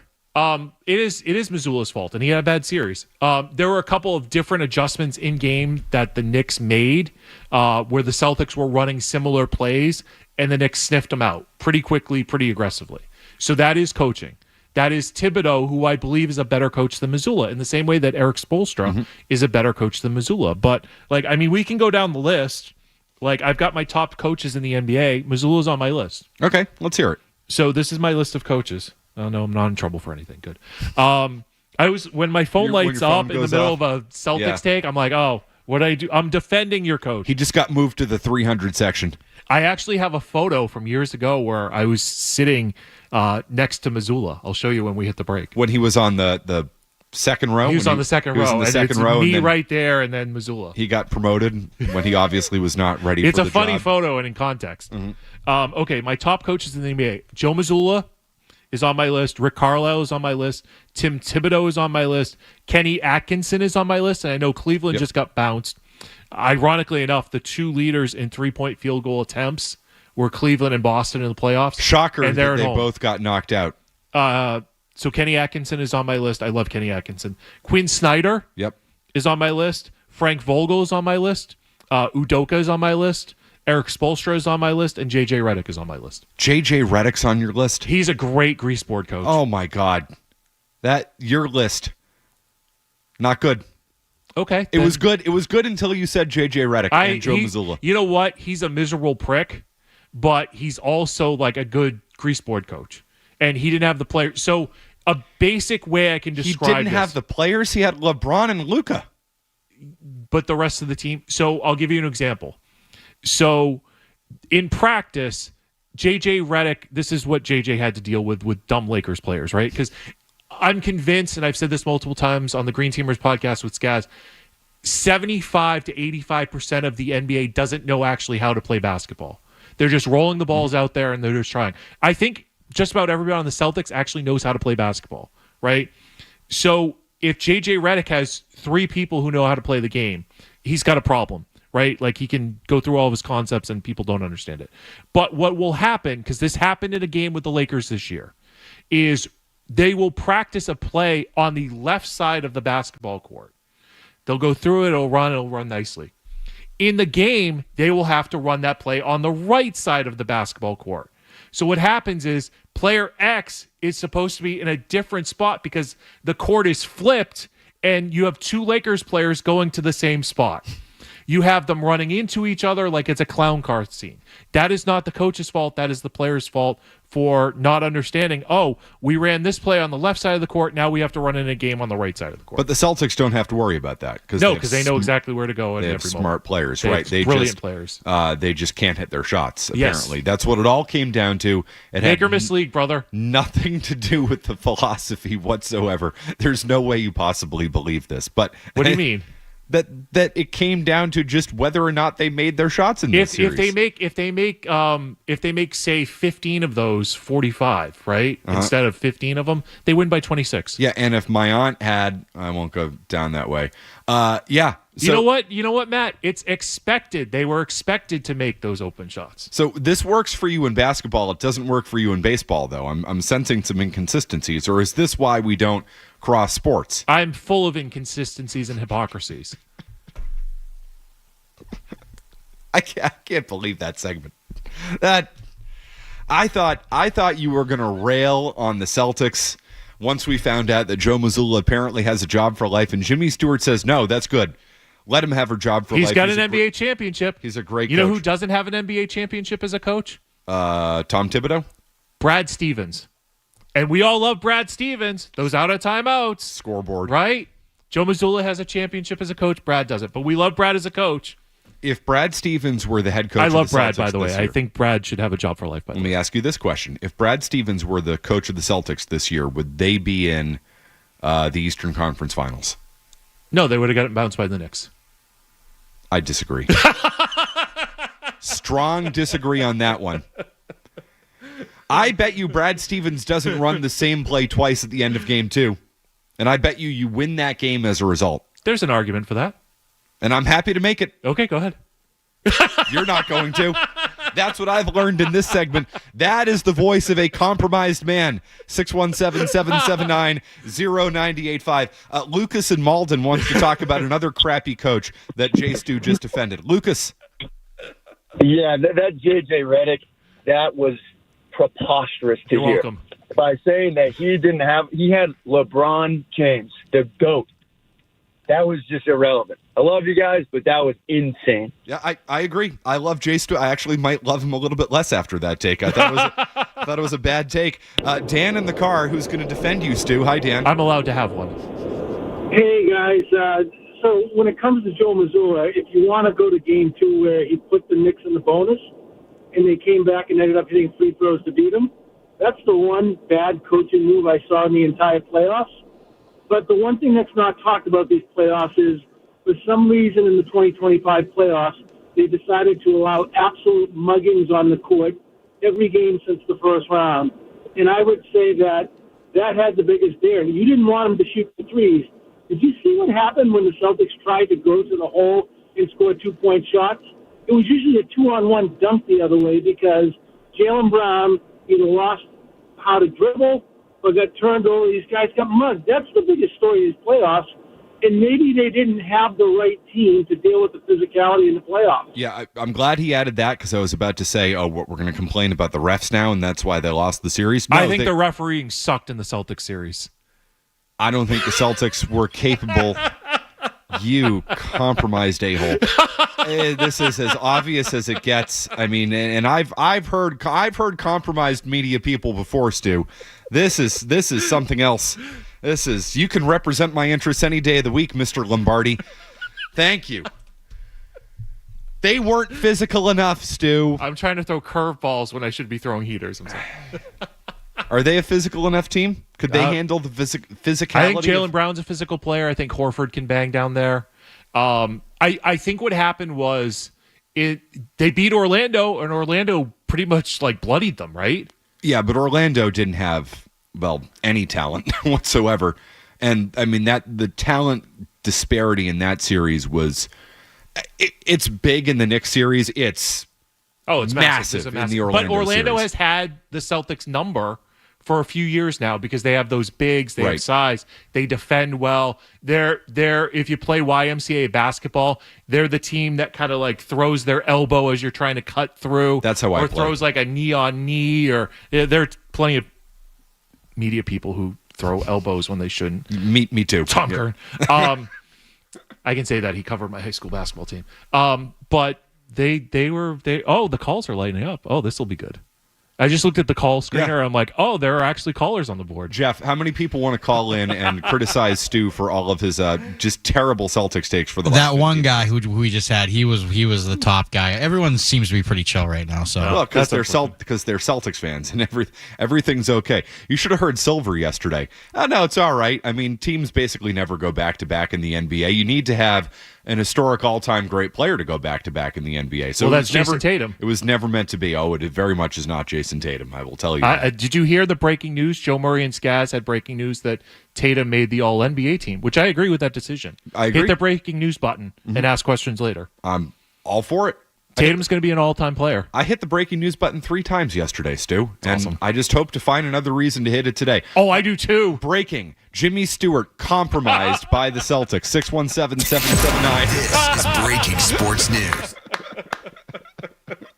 More completely disingenuous Celtics takes from Jimmy Stewart coming your way next. Boston's home for sports. 98.5 The Sports.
Stu was just going through his 38-page manifesto on why Joe Mazzulla is a great coach in the middle of that break. I would let you do all of it here on Stu, but we have people on the phone line, so I don't mean to deprive you of your opportunity to defend Joe Mazzulla, but I will let you answer to the people. Does that sound like if you're a lip reader on YouTube, you just saw like me kind of like one drop an F-bomb, but two also try to describe it with my hands like a Milliken, like bah, bah, bah, bah, bah, bah, with the hands. And he goes here, and this creates a 3-on-1 there, and this is why Joe Mazzulla is a genius, and all that stuff. And the man's a genius. I stopped listening. I'm not gonna lie. I was like, please, let's. This is why I can't do this though. Like even when I tried it on the Green Teamers podcast, I could tell like me and Skaz are into it, right? Because it's me talking, it's my idea. Obviously, I like it, but I don't think the audience really cares that there's a 39-page playbook of concepts and how they call their reads and all that stuff. I don't think the audience cares. What do you think, Matt in Plymouth, of Joe Mazzulla? Is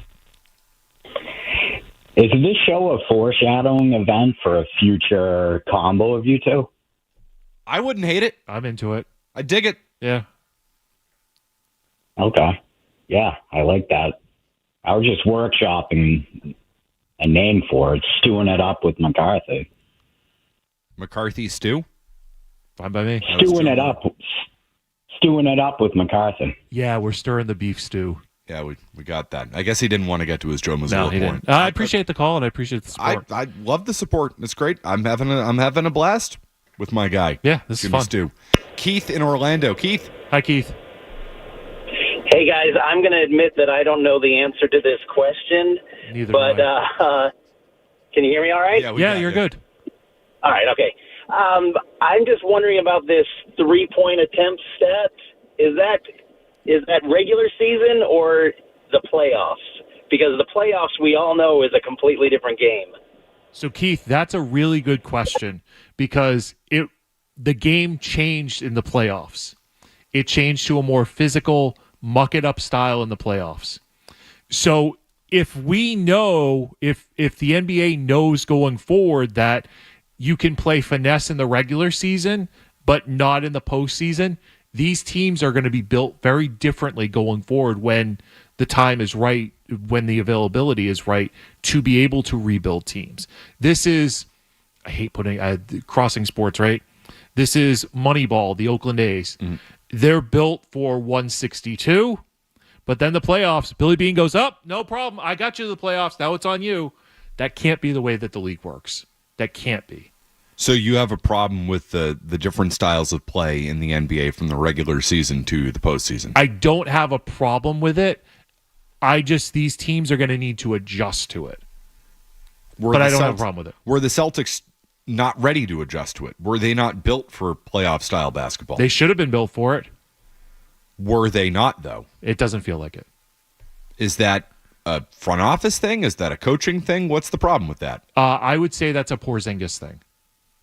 They tried to depend on Porzingis when he wasn't able to be depended on. Does he go this offseason? Oh, yeah. I would... The only players that I would keep on this team going forward are Tatum, Brown, and White. Everybody else is for sale. Do you think everybody else is gone this offseason? No, because I don't think that the Celtics with Porzingis and his mystery illness is tradable. Porzingis would be an in-season trade, I think, at this point, because he's got to prove that he's healthy. Expiring contract, and we've heard this before. Yep. Holiday, they could get something for. I saw somewhere a national person, I'm sorry, I don't remember, say, oh, Holiday would be perfect for the Pistons. I disagree with that. Derek White would be perfect for the Pistons, but I'm not trading Derek White. No. Drew Holiday needs to be the guy to go first. But Holiday's 34, White's 29. The Pistons are on the uphill tick. They need Drew Holiday at like age 30. So that's where Derek White comes in, because Derek White could go there. And I'm not advocating for this, but Derek White plays his 29, 30, 31 season as a Piston, helps those young kids grow up. Pistons get to the conference finals. They might get to whatever.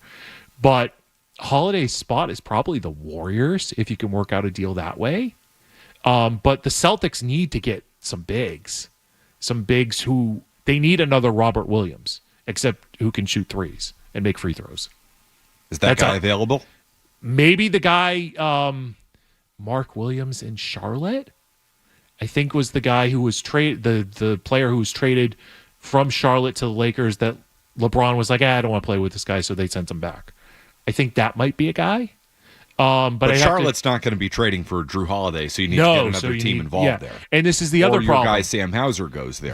No, we're not trading Sammy Buckets. Yes, we're you not are. No. Yes, you are. No. You're going to have to. No, we're not. Do you know what that's going to cost you to keep Sammy Buckets? It's not my money. It's somebody else's money. It's Bill Chisholm's money. He's not going to want to spend it. Well, we'll see about that. I for one, think he's going to spend through the luxury tax. Is that informed? No, not a chance. No, I don't know what he's going to do. No sources with the Chisholm. I don't know. Like, I heard your breakdown of what these investment groups do is they come in and they tear down the fat, and then they tear down more fat, and they eventually become a business win. This is something that I want to cuss about at a really loud level. I hate that there is so much business as a part of sports. I hate that so much, that we have to deal with salary caps and we have to care what players make, and this player can't have a 15-year career because he wants too much money. Like, pay the players, the owners make their profits, and let's enjoy the games. I hate that there's so much business in sports. That's going to be the number one story of the Celtics this offseason, is how the business and how the sale affects the team moving forward. And you're right, it's not a great moment if you're a Celtics fan. How about Xavier in Boston? Xavier. Hi, Xavier.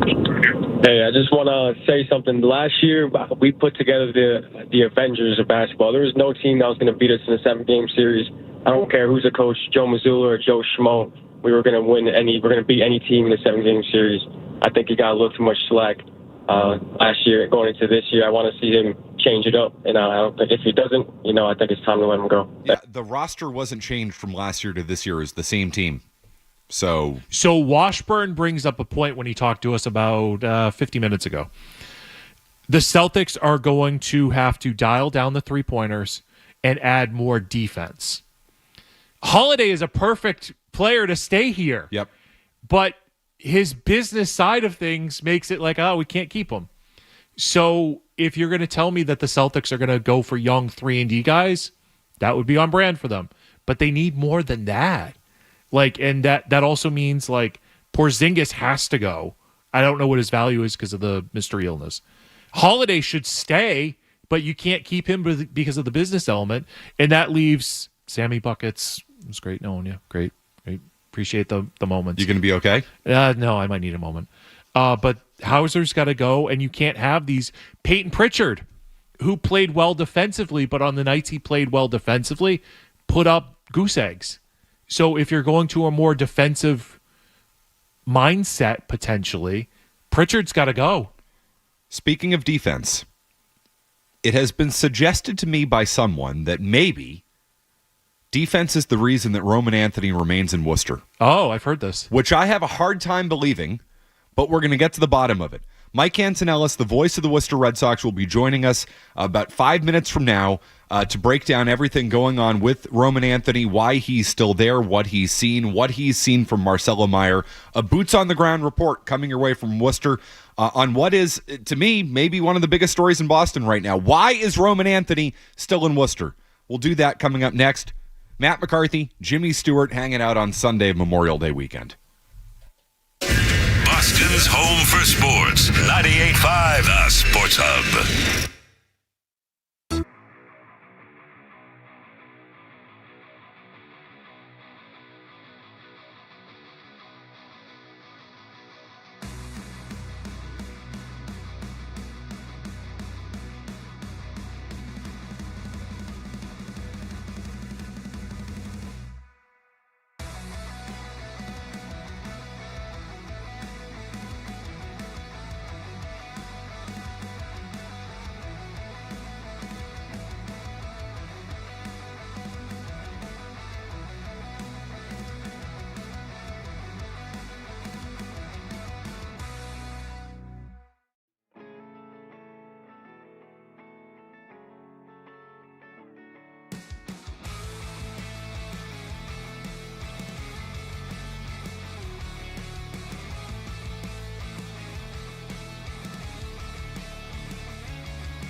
98.5 The Sports Hub. When it comes to Boston sports, we're fans just like you. 98.5 The Sports Hub. Tinellis, voice of the Worcester Red Sox, I too acknowledge you. This is a moment for me. My day just got better other than manipulating you on Celtic stuff. That was pretty good there, Stu. Two of my biggest supporters in radio, Mike Antonellis, who I've known since 2013 in Portland, the former voice of the Portland Sea Dogs. We got Stu here. Mike, it's great to have you on the program. Matt, anything for you. You had the most historic day in the history of radio, winning a contest and broadcasting a game at Fenway with me. It doesn't get any better than that. I'm so happy for you. You're doing this, and I'm happy to be with you guys. It's a full circle moment right here. Yeah, before I full circle. Won the Sports Hub contest, and Tim McCone slashed my tires drunkenly after being defeated, I had called a game with Mike at Fenway Park. Futures at Fenway. Earlier in the day, Travis Shaw hit a homer into the bullpen that I got to call. The mayor. Pretty cool. The mayor of Ding Dong City himself. And amazingly enough, all these years later, the Red Sox can't afford to pay you to do their games. It's that's a story for another time. Mike Antonellis, Roman Anthony is the mayor of Worcester. Why is he still in Worcester? Are there any legitimate baseball reasons that he's still in Worcester? Yeah. I mean, obviously, the position. I thought the path for him would have been great if Devers would have played first, because I felt like him being kind of a DH or giving guys days off, because Duran, he wants to play every day. I thought it would be nice to spell him a few days, give Abreu a few days off. I thought that would have been a perfect path. This guy can hit. I'm really impressed the way he hits lefties, the way he hits the ball the other way. And he hit a ball last night, 116 off the bat to lead off. He's a good leadoff hitter. I know it's a fit, but the way we see things happen, guys, it could happen today where something crazy goes on and he ends up in the big leagues, but I think it will be soon. So are there any reasons why? I mean, Jared Carrabba said he's beaten the game in Worcester. Are there any concerns with him defensively at this point that's keeping him out of the big leagues, or is it just they simply don't want to alter the big league roster enough by moving Rafaela to the infield, by moving Devers back? Like, do you think it's more of a big league problem for the Red Sox, or is there anything in Worcester that's keeping him there, Mike? Yeah, no, that's a good question. I think so. I don't love having an outfield of him and then Duran at center because, I mean, you can lose games that way. We saw the one time Christian Campbell played up there when Crochet was pitching, kind of misplayed a ball that allowed a second run to score. You lose that game by one wrong. You're trying to win games. It really does weaken your defense. I just think Duran's better, and I think your outfield's better defensively. But, yeah, I just think it's kind of a baseball thing right now. But at some point, I think these guys push the issue to the point where you got to figure it out. And to your point, maybe you do have to sacrifice a little defense, because the good thing with Rafaela, I think he showed he can play defense in the infield at a high level. Mm-hmm. That's not easy to do. I thought what he did last year when he was asked to play short, I was a little worried about that. He played it at perfect level. So I think they're going to push, and they're pushing. This guy's really, really pushing, and he is so much fun to watch. He took a bad swing yesterday, and I swear to you guys, I don't think I've ever seen him do it. Huh. He's only taken a couple of bad swings all year. He's a special hitter, and that's completely the report coming from Worcester. And every time I talk to you, Mike, that's what you say. Am I reading between the lines here, though, and hearing you say, are you questioning the defense at all from Anthony? Is there room to improve? Like, what's the status of him in the field? Because I don't hear as much about that. Yeah, so here's the bizarre thing with this place. This place plays like Fenway right field is our left field here. It's completely the opposite. We have a right field wall. It's the only team in the organization that is different, dramatically different. It's because of where the ballpark was built in the city. We don't have room in right field to go further out. So he'll be fine in left. I just don't like that combination of taking, you have a rookie in left, and then you have Duran at center. I just don't think Duran is a strong center fielder. But I think for the offense that those guys can provide, you're gonna have to compensate something at some point, because you have kind of a black hole in that middle of the lineup. 4, 5, and 6 have been, it's either way up or way down, but you got to figure out and be more consistent. The Red Sox to me are way up, way down. That's why they're in the middle in the average of 500 club. There's really some high times, really some low times. But I think it's just all rep, guys. He played center yesterday, and he actually looked really good. He made his first break going back. He made some really nice catches in our game 2 of our doubleheader last night. So I was really impressed how he played center field. And, all of that is learning. The guys are not going to be polished in every single area. That's what you have to understand with the young players. They're still a work in progress. What has Marcelo Meyer done in Worcester to have deserved the call up to the Boston Red Sox for last night's game and to be back in the lineup today batting 6th as essentially a replacement for Alex Bregman?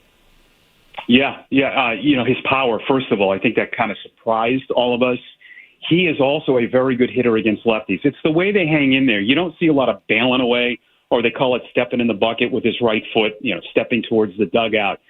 They hang in there against lefties. They shorten up when they have to. So I look at things like that.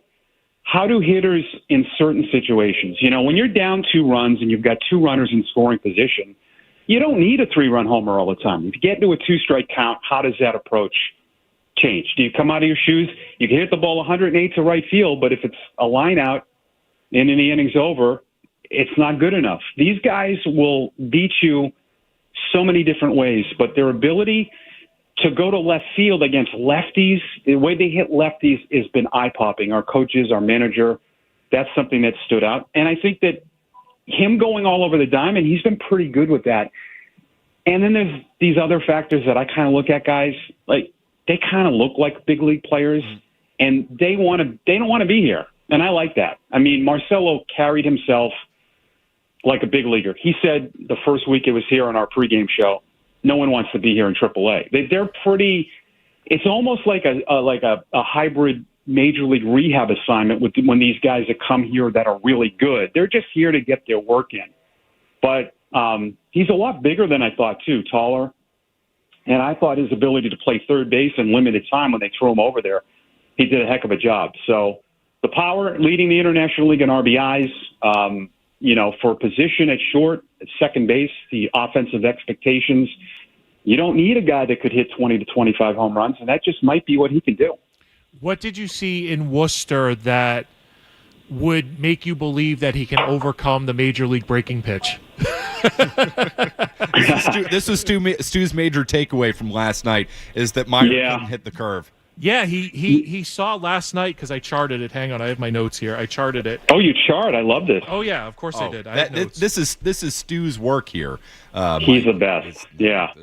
So he saw 7 sliders, 7 sinkers, 4 fastballs, and a split. 19 pitches in total, and he struggled with the soft stuff. So what have you seen in Worcester that would lead me to believe that he can handle the big league breaking pitch going forward?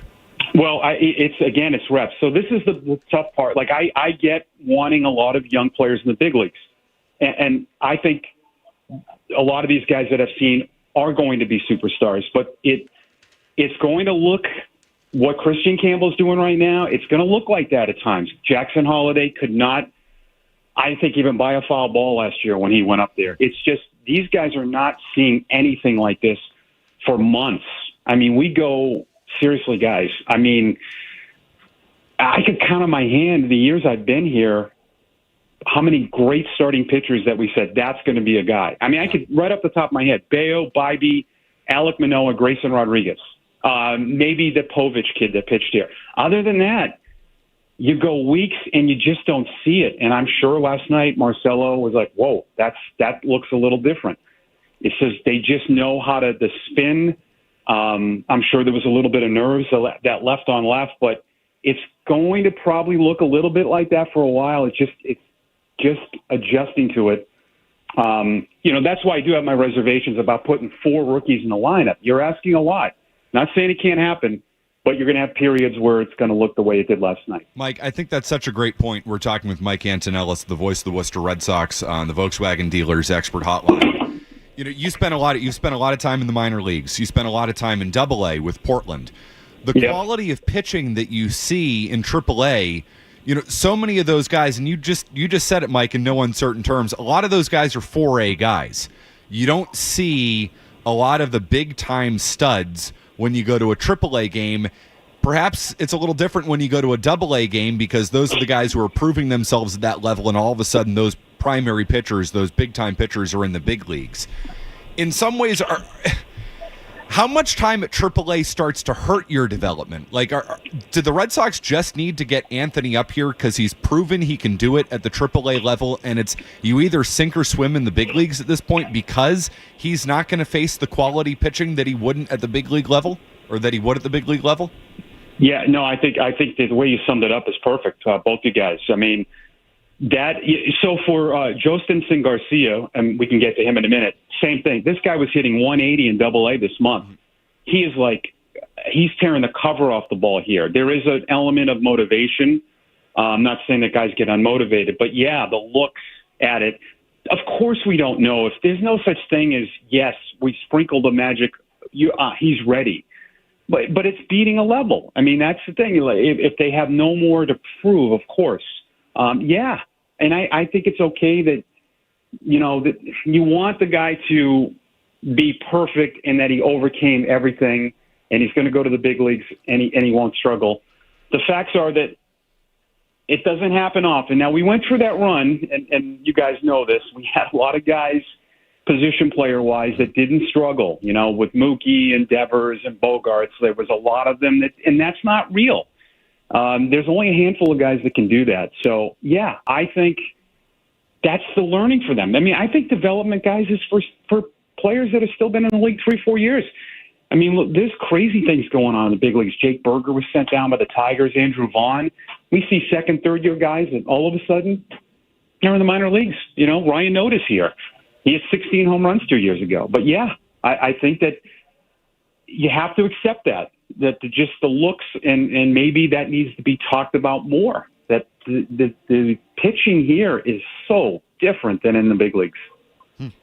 I'm on the topic of pitching because the Red Sox seemingly have bullpen issues, might be a little strong, but might be a little weak.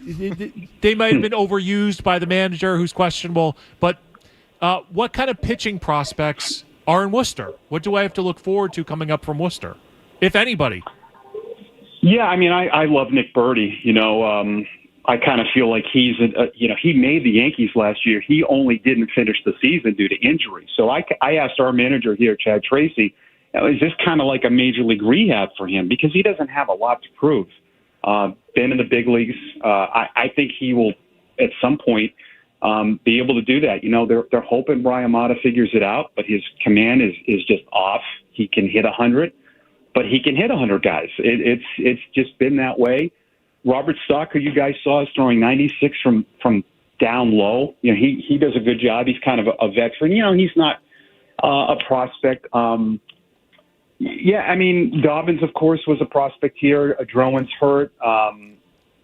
Brandon Cholucci is somebody that they kind of like, but there's not a ton right now. Brian Van Bell's been a good story. He is somebody that they approached last year and said, you've got to lower your arm slot. He didn't want to do it. He actually gave it 24 hours. He lowered his arm slot. He's kind of a 5-pitch guy. Could be like a bulk guy, which they're going to probably need. And all of a sudden, he's just completely, his whole arsenal's changed. Good changeup, good two-seam fastball. But I think there's some guys more in AA, and you have some veteran gap stops here. Guys, I still think with that bullpen, there's been a lot of upside. It's just been, there's a lot of highs and there's a lot of lows, but that back end is still really good. They did a good job building that with Chapman, Slayton, and Whitlock. But, I don't know if I'm being too critical, guys. For me, I still think the starting pitching this year has been inconsistent, and I see 3 or 4 games you could have won if you had a little bit better starting. And that if you have 3 or 4 wins right now, your record's completely different, and maybe there's a different view of this club. Mike, we've got about 45 seconds. Latest on Vaughn Grissom. I know, it flew by. The latest on Vaughn Grissom and the password, who you mentioned as well. What have you seen from him? Yeah, so Grissom missed some time, but he had an 11-pitch at bat the other day. He's seeing more pitches. He's hitting the ball exceptionally well. He looks more locked in. He's played well at first, played well at second. Garcia's excellent. Really good hitter, has a quick swing, good outfielder. He will shorten up as well, but he had 2 monster home runs here. One cleared our video board in left field. Right-handed power hitter. I like him. I think he's going to be a big league player. We'll see where it is, but he's really good. So I like those guys. Interesting. Could he help the team this year? I think so. Yeah, he looks. I think if you didn't know anything about him, you came here and you're like, yeah, that guy, he could play. I think so. I think he can play in the big leagues. They need more right-handed hitters, and that's Yes. I'm looking somewhere in the organization, and maybe because I don't think it's Grissom, but I do think maybe it's the password himself. Mike Antonellis, great stuff. I know you got to run because you're on the air in a few minutes for the Woo Sox, wrapping up your series with Durham. The Radio Mike on Twitter. Again, Mike Antonellis, the voice of the Worcester Red Sox, joining us here on the program. As always, good to have you on, Mike. Thanks, guys. Appreciate it so much. We'll talk to you soon. Mike Antonellis, big wrestling guy, as you found out. That's amazing. I'm going to hit him up, see what he thought about Saturday night's main event last night. He joins us on the Volkswagen Dealers Expert Hotline. There are a couple things that he said that I want to get back to and really break down why Anthony isn't here and why he should be here. I think we got another reason why he should be here from that conversation with Mike. We'll do that next. Boston's home for sports. 98.5 The Sports Hub.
that we said that's going to be a guy. I mean, I could right off the top of my head, Bayo, Bybee, Alec Manoah, Grayson Rodriguez, maybe the Povich kid that pitched here. Other than that, you go weeks and you just don't see it. And I'm sure last night Marcelo was like, whoa, that looks a little different.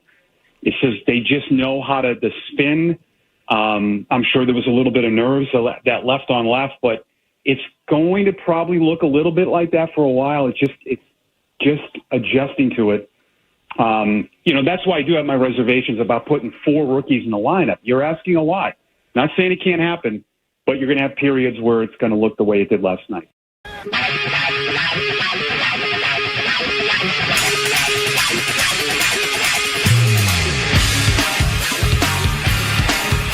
Mike Antonellis, voice of the Worcester Red Sox, just a few minutes ago with what I thought was a really good point.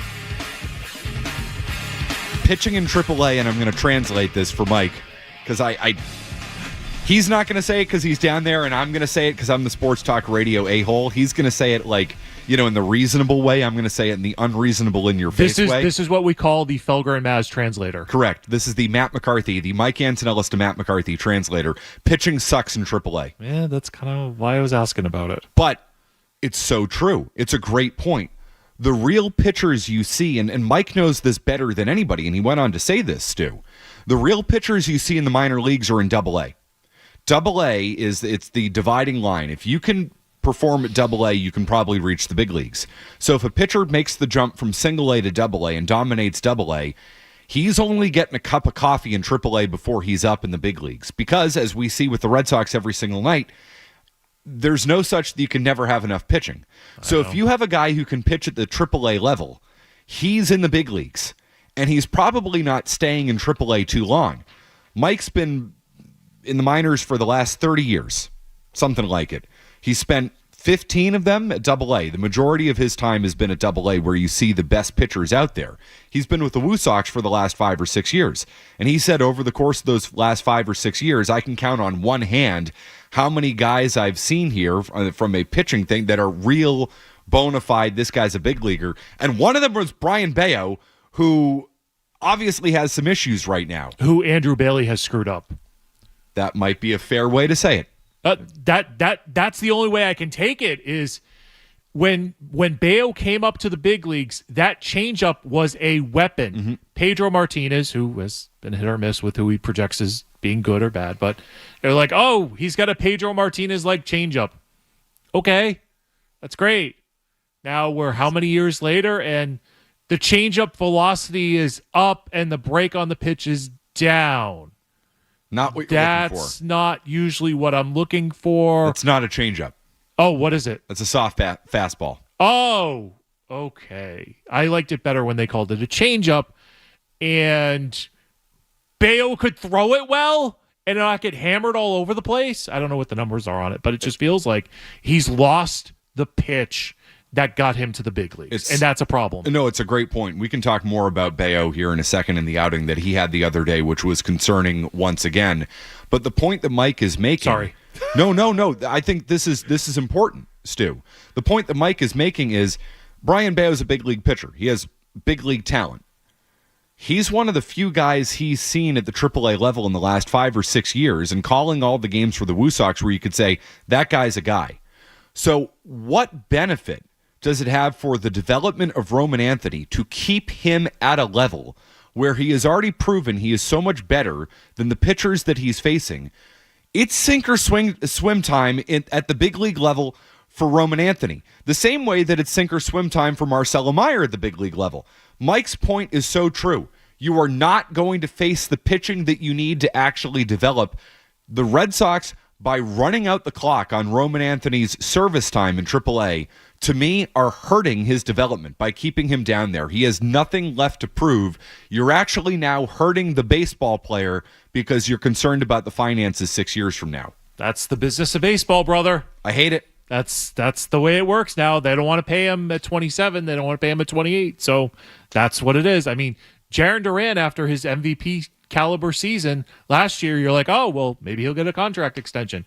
Nope, he's got 3 years of service time. We don't have to worry about it. Yep. That's the business side of the sport. And by the way, I'm not worried about Jaren Duran. You let him play that thing out, I and you agree. let him go. But no, but Roman Anthony, that's the exact opposite. But Tristan Campbell will give him an undervalued contract, and he'll eat it right up, and that's why he got promoted to the big leagues. That's cost control.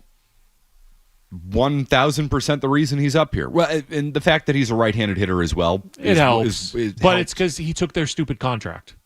That's why he's here. And Roman Anthony's ahead of him. Mm-hmm. Of the big three, Myers come up, Campbell's come up. The best one of those players remains in Worcester. Because he won't take your stupid contract. Because he knows what he's worth. Yeah. And, he thinks he's going to be a star. He probably will be a star. Of those three players, he has the best chance to be a star. And only because Bregman got hurt and might be out for his last injury in Houston with a hamstring was 60 games. He might be out for 60 games. That's the only reason why Marcelo Meyer is here. That's the only reason why. They did not want to call him up yesterday. It's so frustrating. But he's going to get big league at-bats for potentially 45 days, which would then qualify him as a rookie for the season, and you lose a year of service time. But if you needed to do it. If he wins Rookie of the Year. If he wins Rookie of the Year. Or finishes in second place. But he qualifies for Rookie of the Year votes once he gets either 170 plate appearances or 45 days on the roster. So Milliken's been all over this. So if Christian Campbell wins Rookie of the Year, the Red Sox get a draft pick because he was up with the team at the beginning of the season. So we already have to worry about his second contract because you're worried about the draft pick compensation. No, because they signed him to the contract extension. Okay. But the benefit to calling him up, they could have signed him to a contract extension in Worcester and kept him there. But the benefit to calling him up is he's under contract. We've gotten that all figured out. We bought out years of his free agency as a result of this. And if we call him up at the start of the year and if he wins Rookie of the Year, then we get a compensation pick. You end up with a sandwich pick in between the first and second round, so you get an extra draft pick. However, because you left Roman Anthony and Marcelo Meyer in Worcester, because neither one of those players are going to sign a contract extension because they were first and second round picks and got massive signing bonuses, if you now call them up and they win Rookie of the Year, they get a year of service time, which means they hit free agency a year earlier. That's why they're still in Worcester. That's why Meyer was still in Worcester before they called him up. And that's why Anthony's still in Worcester. And because Christian Campbell is struggling right now, and I know this is kind of hard to follow, he is not a candidate for Rookie of the Year at the moment. The Red Sox are afraid that Roman Anthony would come up, would light baseball on fire, and he might, based on how he's hit in AAA, he might. Oh, no, not that. I know. Imagine Roman Anthony coming up here, taking baseball by storm, and being successful and helping the Red Sox win games. Then, as a result, he gets an extra year of service time, and he hits free agency a year earlier. God forbid that were to happen. Why would you want players that can win? Oh, that's right, because this season doesn't matter because we're still playing for the long haul. It's increasingly obvious that the season doesn't matter for them. I'm confused about one thing, Matt. I'm sorry. And if this is potential popsicle headache, we should do it. Then stop me and I'll ask you off the air and you can explain to so because the Red Sox signed Campbell to an extension, they get an extra draft pick if he wins Rookie of the Year. So actually, the extension that's weird. No, the extension is actually irrelevant in that. So baseball a few years ago, because teams were manipulating service time. Yep. They tried to incentivize teams to call players up coming out of spring training so that they would increase the likelihood that they would be eligible and good enough to win Rookie of the Year. So if you have a player who you call up at the beginning of the year, if he wins Rookie of the Year, your team is then rewarded for calling him up at the beginning of the season because they give you an extra draft pick. The Red Sox called up Campbell for two factors. One, he was a right-handed hitter and they needed a right-handed hitter. Yep.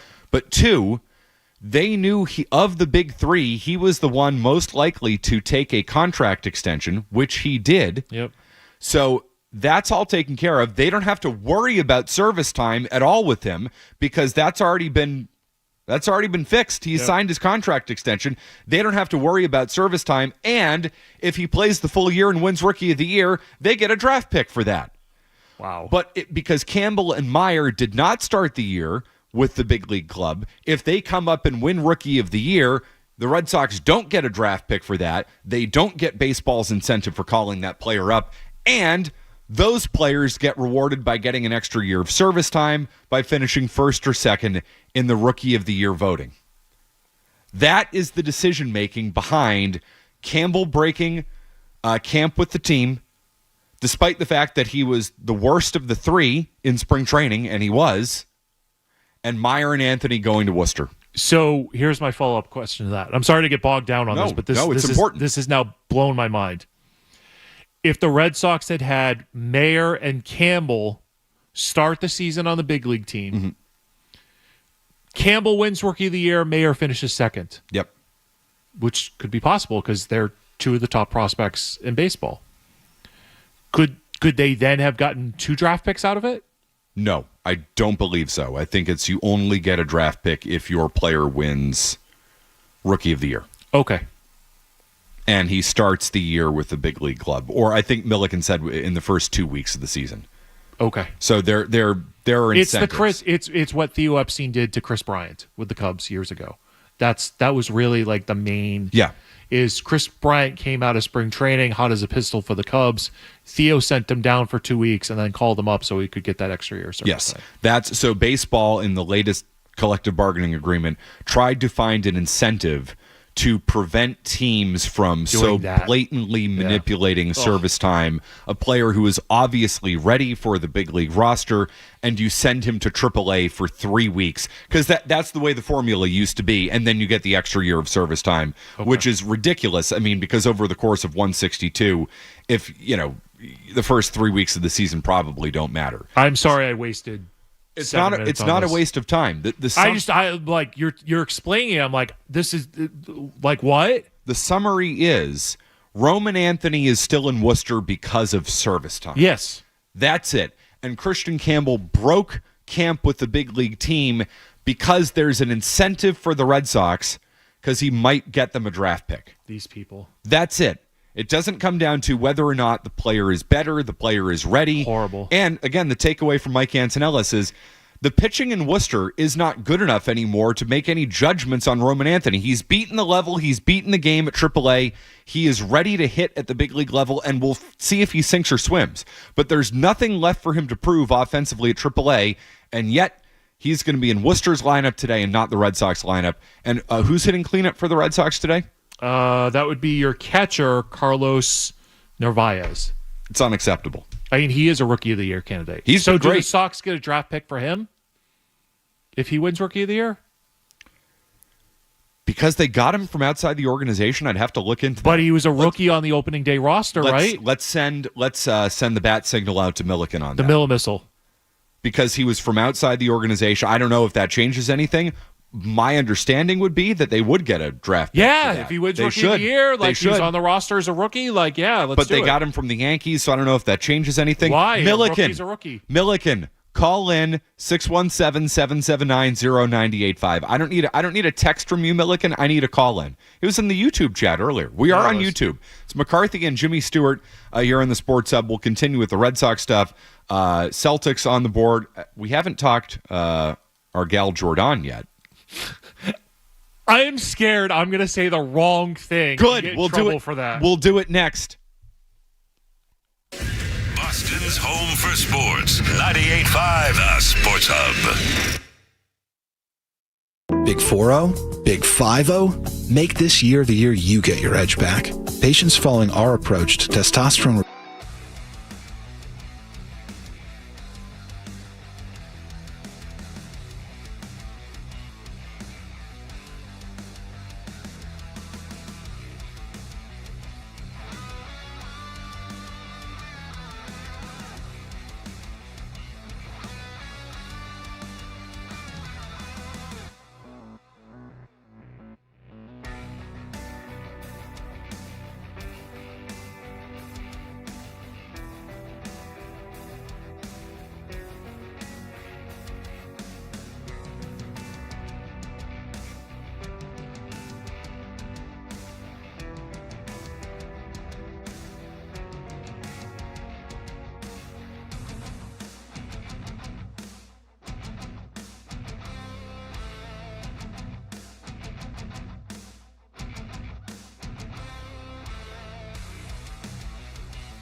checked in the night before, and a car parked up where it said no parking was like worrisome to us that this is going to shut us down. We need to make sure that they know registered guests cannot. She said, she's with this creepy old guy. It's either her relative or a drug dealer. It was her first thing because of the age discrepancy. Remember, you go, must be a freaking coke dealer. And I was like, what? Come on. Crazy.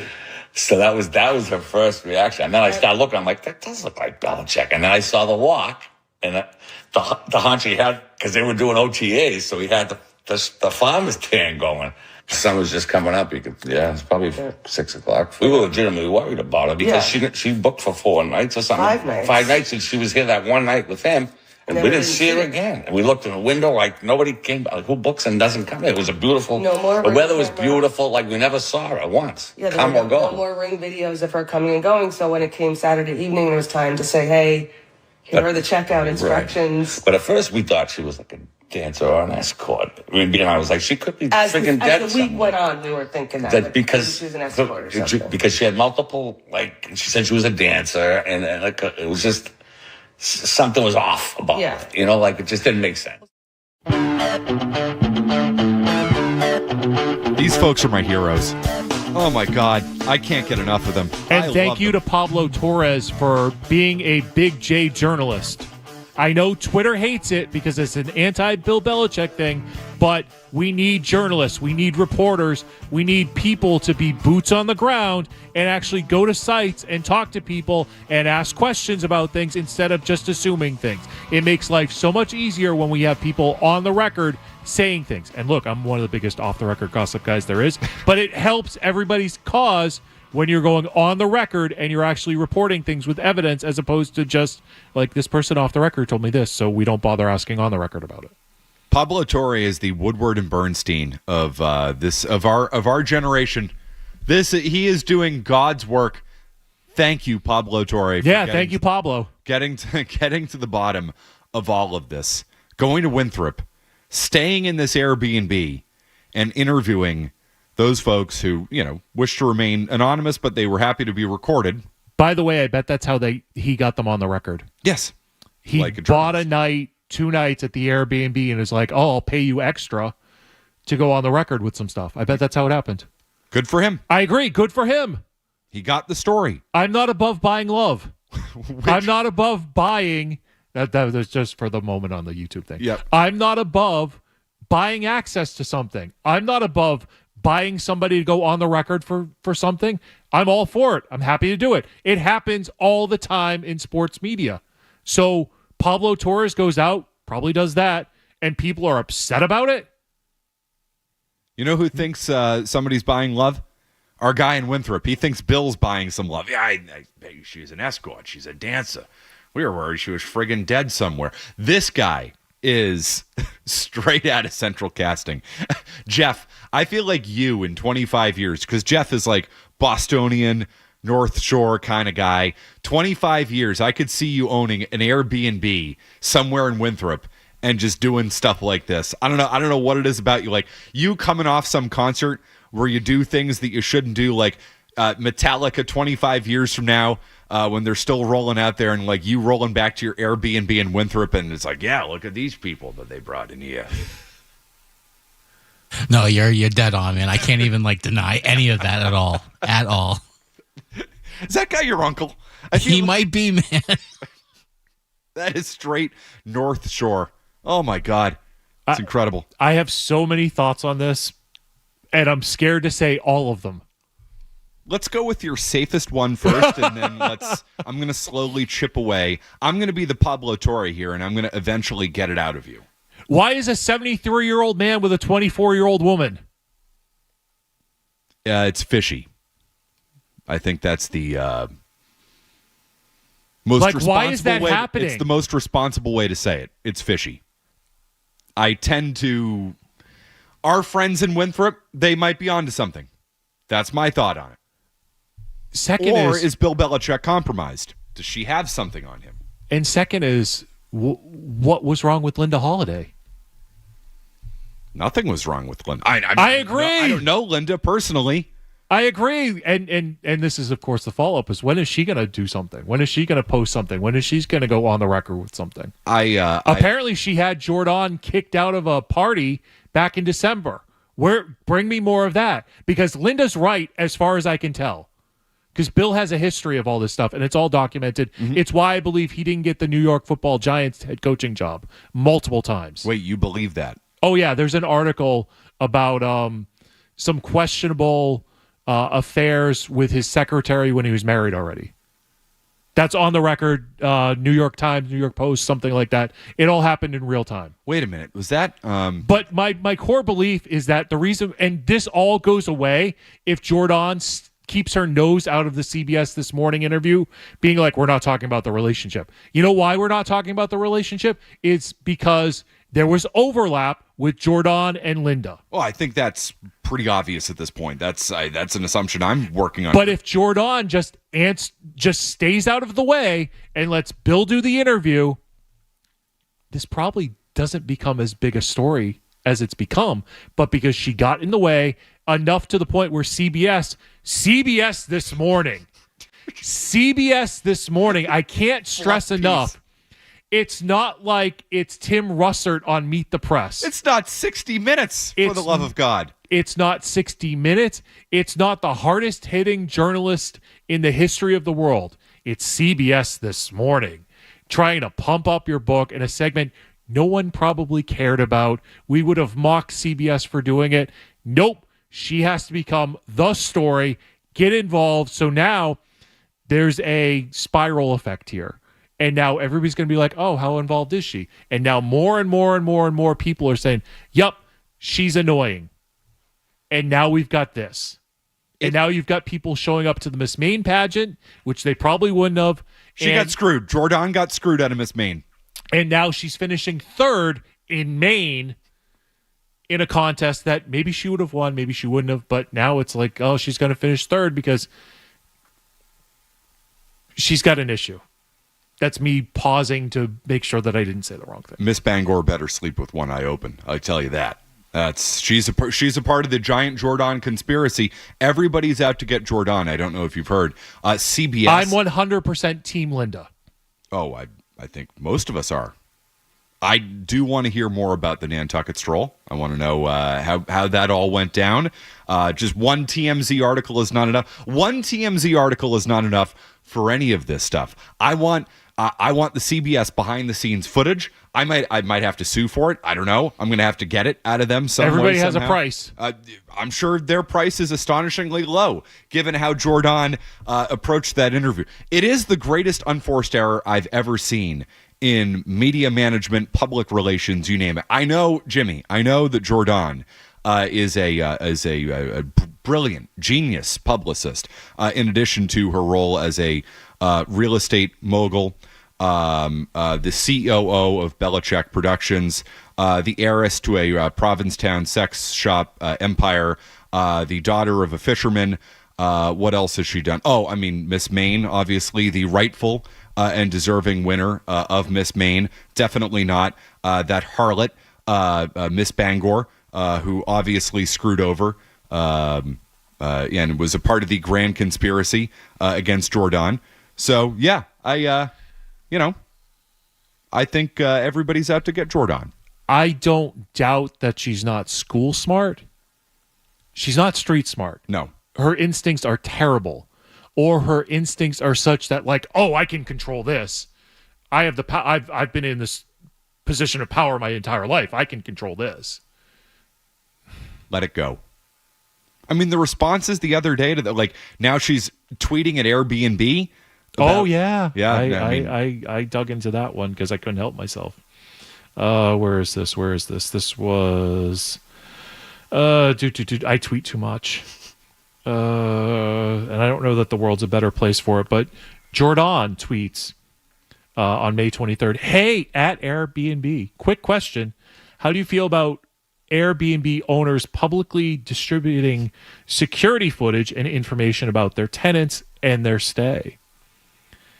Jordan, they didn't do it. They didn't distribute it. They didn't make it public. Somebody else did. So if you're suing them, you're suing the wrong people. And by the way, again, and I quote tweeted this, got 33,000 impressions. None of this is happening if you just stay out of the way of the CBS This Morning conversation. But let's not talk about that. Much like your relationship and when it started with Bill. Team Linda. CBS Sunday Morning. That's what got them. It's incredible. No, it's unbelievable. This thing that's where it all blew up. I mean, it was a big story and all that, and the pictures were weird, but that's where people really started digging into, oh, there's something actually wrong here. There's something big and juicy behind the scenes, because she had an unforced error on CBS Sunday Morning. The show with the little son, and not Teletubbies. Yep. The show with the little son. All I can remember about CBS This Morning is sitting in my grandparents' kitchen in their condo in Winchester drinking orange juice while they were just sitting there watching CBS Sunday Morning because they were retired and had nothing else going on. That is the only time anybody has ever watched CBS Sunday Morning. If you're with your grandparents who are 80 years old and just have the TV on and it never turns off. CBS Sunday Morning. Jesus, that is... But no, she's a brilliant publicist, Stu. I don't know if you've heard that. I've heard that. I don't believe it. But I'm the cynical person. I'm going to take her word for it that she's a brilliant How is she still on the payroll? It's incredible. How do you look at that and say, "Oh yeah, you're qualified. You know what you're doing." She's got something on him. Telling you. Please go to break before I say something else. I will. Break now. We will Jimmy's going to rip on Marcelo Meyer when we come back. How about that? Boston's home for sports. 98.5 The Sports Hub.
who's broadcasting the Woo Sox game. We got some intel that the Woo Sox don't have any pitching prospects, so that's a problem. And we found out why Roman Anthony, for baseball reasons, isn't on the Major League roster.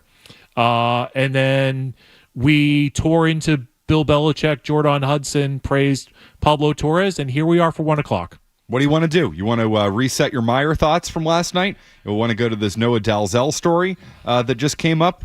Where do you want to go, Stu? I think it's interesting that Jaylen Brown hasn't had the surgery yet, but it's still on the table. And my question is, why are we waiting for this? What are we waiting for? What's going to change between now and a week from now, 2 weeks from now, a month from now? Why not be aggressive, get the surgery now, start the rehab earlier, and be available for more games during the season? Want my theory on it? Oh, I'm here for it. It's a leverage play from Jaylen Brown.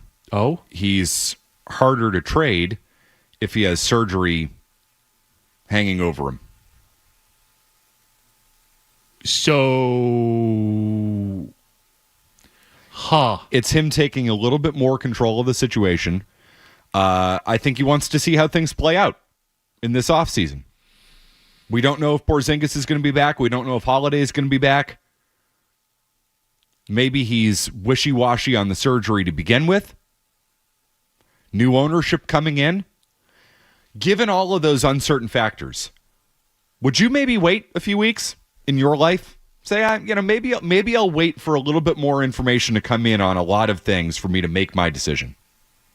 You think he's worried about being traded? Maybe it's a small factor in it. You think he's worried that he's not going to have a team to come back to? That's another maybe bigger factor. So you think that he's waiting until the roster finalizes before the surgery? Potentially. If there is a surgery. I could understand from a player's perspective, wanting a little bit more information on how this offseason is going to play out before I decide whether or not I'm going under the knife. So what Jaylen Brown should do is call up Brad Stevens and say, what is your offseason plan? Does Brad officially know yet? Has Brad been told by Bill Chisholm what he needs to do? These are all great questions. I would hope so. Me too. I would hope so. And Brad is a very aggressive, has proven to be an aggressive team president, general manager, whatever his title is. So I would think that Brad has plans A through Z as to what to do this offseason. I would hope that if Jaylen Brown called him up, that Brad would be like, look, our goal is to bring everybody back. Our goal is Tatum, Brown, and White are the core going forward. These are the players we would like to acquire. We have to have the other team say yes to that. And then make the decision from there. But I would hope that if he needs surgery and he thinks surgery will help him, that he goes and he gets the surgery. But I can see why he'd say, maybe I'll wait a few weeks on it. What's it going to cost me? A couple games here and there. I mean, it's not like you're going to delay it until August type of thing. So it's interesting that you say that. Remember when Kyrie Irving was acquired for remember when the Celtics acquired Kyrie Irving? Yes. It was during Patriots training camp in August. So there are moves that are made as late as August. Remember, the Celtics got Drew Holiday 2 days before the regular season began. So when are you going to wait for it? And maybe he doesn't believe that he needs the surgery. How long is a meniscus rehab?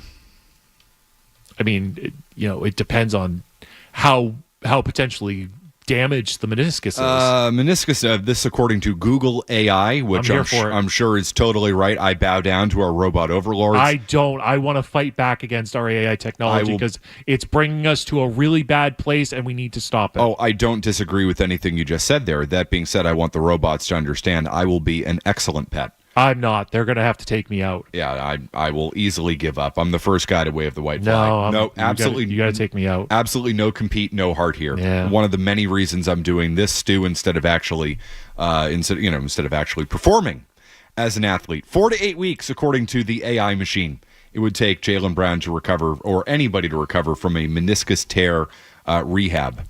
Okay, so he could get it. He could get it August 1st and be ready for October 1st. It also can extend to 6 to 9 months for a full return to sports after surgery. That feels a little, you good there? 6 to 9 months now. Okay, without surgery. No, with surgery, which is a meniscectomy. With a return to sports potentially as soon as 6 weeks to 3 months. That feels a little bit more like that. With surgery repair, after meniscus repair, rehabilitation may take longer, with a return to sports often taking 6 to 9 months. That feels to be a very wide range. Well, so the question becomes then, do you have Tatum and Brown not available for most of this upcoming season and just do a full reset? And how does that affect just have the team? Just have the Warriors thing to happen? When the Warriors were without Curry, they ended up with the number 2 pick in the draft. So is that the reason they're waiting? If they have a 6-month timeline, then they actually do this a little bit closer to the start of the regular season, and there you go. I just hate that you're throwing away seasons. I don't want to throw away seasons. I definitely do not want to throw away seasons. I don't want to throw away Celtics seasons. With Brown and White as your best players, you're not winning a championship, but you're still 3, 4, 5. Yeah, you're a 4 seed in the East. That should be worth something. And you're going to the second round, and you'll lose in the second round. You'll actually have the same result as this past year. It'll just actually look a lot better as you're doing it because you won't be losing to the Knicks. And you find out in that fashion. For people like Matt McCarthy, who don't think Joe Mazzulla is a good coach. Correct. He is not. And you see if Joe Mazzulla can bring a whole new roster together. He can't. He can. And have young players potentially develop if you're going to trade off Porzingis and Holiday and get younger players, and you're going to have 2 draft picks at 28 and 32, I think it is, potentially make the rosters. And Shireman's going to be better, and you'll see that development. And they need to develop with somebody like Jaylen Brown and Derek White. So I don't want to throw away a season. I don't want to just roll the basketballs out there for the rookies and be like, oh, good luck, develop on your own. Like leadership, Jaylen Brown. So if Jaylen Brown is staying here, get the surgery. If you think you need the surgery. If you don't think you need the surgery, then this is a non-story. Taking the surgery out of it. Oh, boy. We've heard some Celtics fans suggest that now is the perfect time for a reset. That you use Jaylen Brown as an asset to go out and get Cooper Flagg, or go back into the draft and get high lottery picks, and then you tank this year and we build around Jason Tatum when he returns. How do you feel about that, Stu? I want the players that I know. So I know Jaylen Brown can help a team win a championship. I was very strong on that. I talked to what I would call an NBA talent evaluator who said, you do whatever it takes to get Cooper Flagg. I'll actually go to the text message standby. We get Jay Stu's phone on a Sunday? I thought that was only reserved for Monday through Friday. Need some type of piece of production for Jay Stu's phone. Do whatever it takes to get Cooper Flagg. And I said, really? You think he's that good? His intensity and motor are a big factor. Reminds me of Kevin Garnett energy. He will never stop working. So that's from somebody who's a talent evaluator who I trust. I will also add that I am of the belief that the Bucks have already offered Giannis for Cooper Flagg. So if you're the Celtics, it's going to take Jaylen Brown and more to beat that offer, because I think the league sees Giannis as better than Jaylen Brown. The Bucks are also in a completely different spot because Giannis probably wants out. Yep. So that makes sense for them, to go back into the draft to try to rebuild this thing. The Celtics have a guy who I think wants to be here, is under contract here, now will be the number 1 player on the team for the next year, will have an opportunity to prove himself in a place where he's comfortable. He should have enough around him to be, 3rd, 4th, 5th seed in the Eastern Conference. It's a completely different situation than the Bucks are encountering. I hate the idea of going back into the draft, Jimmy, because I feel like people just act like it's easy to reset in the NBA because the Celtics made it look easy coming off the Pierce and Garnett years. They got lucky. And there was a lot of genius that went into that too. It was for the Celtics to rebuild so quickly and to walk away with that thing with Brown and Tatum took a complete confluence of genius and miraculousness.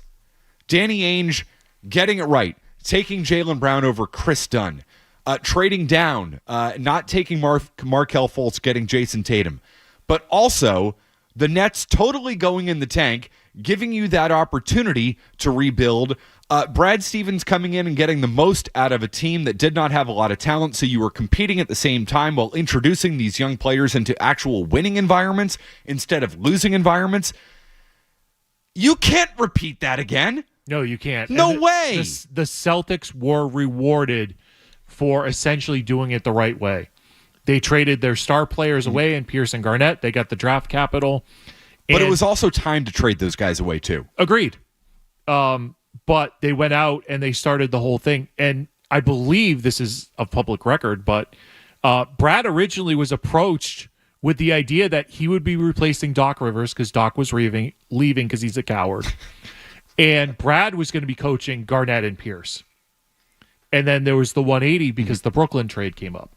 But Brad came in here trying to win basketball games because the Celtics picks, they mattered, but it was the Brooklyn picks down the road that were going to matter most. Yep. And they were going to have 2 cracks at the lottery. But to your point, the winning culture. They didn't mail in games. They played hard every night. Yes, they did. They learned the game. They learned the game of basketball from Brad, and that's a great thing because most of the league doesn't know how to play basketball. Compare that to the Red Sox and how they've tried to rebuild. Because the manager's mailing it in. Let's do that on the Can other I just side. add one Yes, thing about the please do. Jaylen Brown thing? Yeah. So also from this Noah Delzell story, she's a great reporter. Tremendous. And she's hit this beat and has really done an outstanding job. Jaylen Brown is quoted as saying he's going to spend most of the offseason in Boston. His quote is, "I'm in the community a lot. I'm leaning towards being even more in the community. I'm just really trying to touch this community and be around, be available for the city of Boston. That's why I don't trade Jaylen Brown."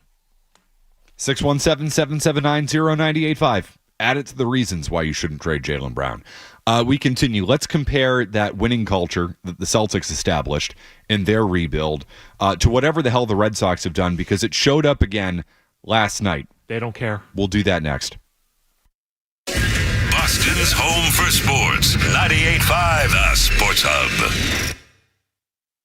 Curb appeal matters with your business, so make it more appealing with U.S. Pavement. From Maine to Rhode Island, Worcester to Cape Cod, it's U.S. Pavement for paving, seal coating, line striping, and more. USPavement.com or 1-800-PAVEMENT and make it U.S. Pavement solid. I'm John Heyman, the motorcycle attorney. Spring is here.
McCarthy, Jimmy Stewart. It's a wonderful life, Matt. It's so good. What a day. What a day to be alive. Biggest Boston sports call-up of the weekend. Marcelo Meyer. Well, did you watch him last night? It should have been Roman Anthony. The Red Sox made a mistake. They made a mistake not calling up Meyer weeks ago to take over for Trevor Story, who I think, have by the way, last night felt like a shift in the Trevor Story approach. I would agree with that. They pinch hit for him. I was stunned that Abreu came up and hit for Story in real time in that game. I mean, it made all the sense in the world. It's what they needed to do, and Cora finally realized that. But that's Cora putting a veteran player in an embarrassing, my term, not his, position of being pinch hit for. It was deserved. It was the right baseball move, but still, like, it's something that Cora has shown hesitancy to do. That's the beginning of the end. He's not in the lineup today. I think I would not be surprised if it's Hamilton at shortstop against righties and Story will play against lefties.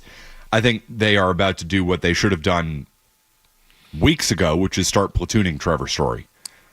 There's a bigger issue with the Trevor Story thing. We all hated that contract, right? Yeah. That was the big Chaim Bloom contract. We all hated it. We all wanted them to keep Xander Bogaerts, right? Mm-hmm. Trevor Story failing emphasizes the Red Sox point not to spend on free agents. It's true. It's a big problem.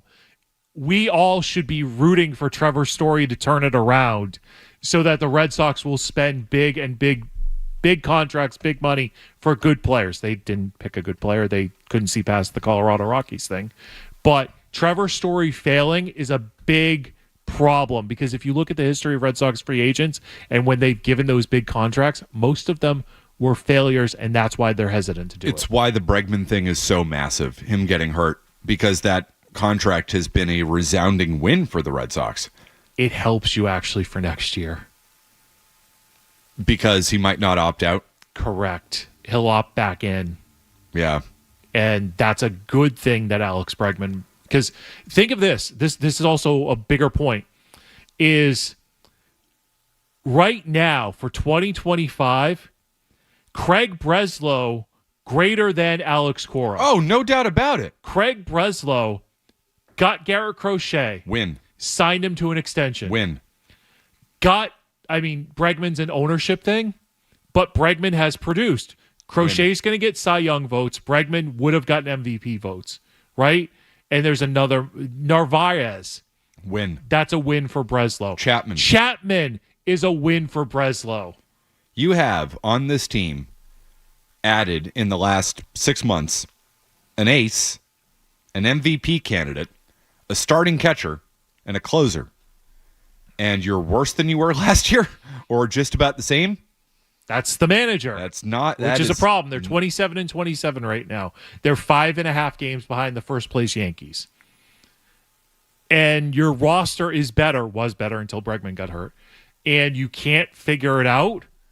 That's the manager.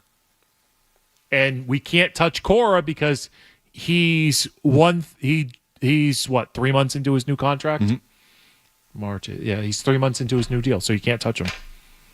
And he knows that.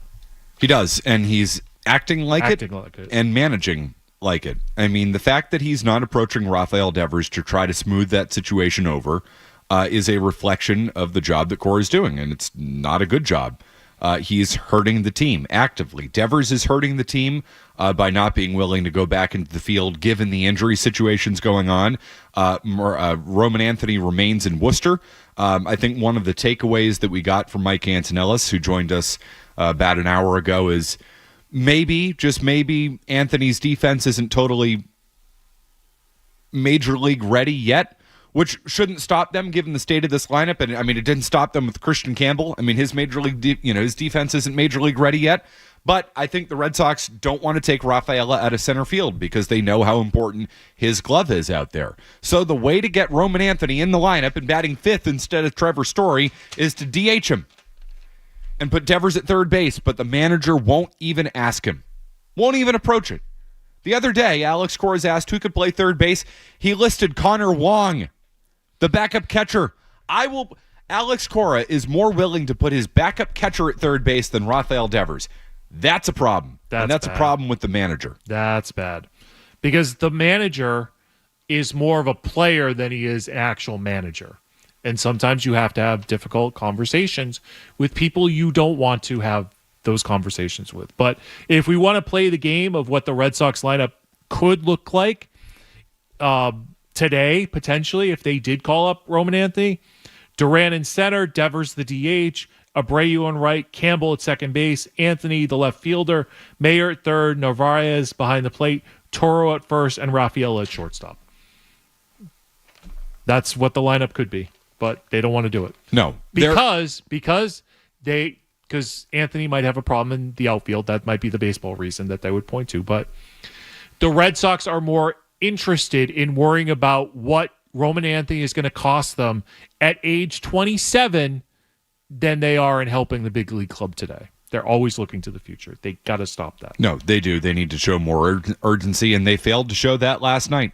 The way that Cora managed that game, Stu, letting Luis Guerrero go out there and throw 40 pitches, about 15 of them for strikes, to me was inexcusable. You had an extra pitcher, Criswell, who was your 27th who ended man. up getting up, I think, at one point in the bullpen last night. I can't say I saw that. With Guerrero, when Guerrero was pitching? Yeah, I think so. I think he got up and he started throwing. Too little, too late. You punted a game where you trailed the Orioles by 1 run. And we've got Brendan Bernardino pitching his 11th game in 19 days. He is Tanyan Sturtzing, Brendan Bernardino. That is some straight-up, everyday Eddie Guardado stuff. You want to reference 90s baseball? Yeah. This is the show right here. Everyday Eddie. Man, the other night, Stu, I went out to dinner. It's my birthday. Yeah. And Red Sox have been rained out. And I look right up there. This is the best birthday gift I received. May 23rd, 1996. Roger Clemens on the mound. I look up at the TV, and Nesson, there's Ken Griffey Jr. on my TV at the plate. Roger Clemens on the mound. He's picking off the first base. I think Alex Rodriguez is on first base. Mo Vaughn playing first base. I'm like, this is when baseball was baseball. So was this the game that Clemens got a hit in? Yes, it was. Because I had this vague childhood memory of Clemens getting this hit and thinking, it was obviously a big deal, right? Clemens hitting at Fenway Park. I'm like, why do I remember this? It was my birthday. I remember it was my 5th birthday, and I was this Red Sox obsessed kid. That's probably all I wanted to do for my birthday as a kid was like watch the Red Sox game. That was what I wanted to do. And I remembered this thing, and sure enough, that was the game. May 23rd, 1996. And he had all this body armor on. He had like Jose Canseco's. Yep, that's exactly what it is. Elbow pad and this person's shin guard and all of it. They put him in body armor to get him up there to hit. God, the 1996 Red Sox. What a disappointment. The Kevin Kennedy Red Sox. They got Rick Aguilera at the deadline that year, right? That was 95. 95, right? Yeah. They traded Jeff's back there with the thumbs up. That was when baseball rules yes. down. Rick Aguilera. And then Aguilera went back to the Twins, and you gave up Frankie Rodriguez, who became nothing.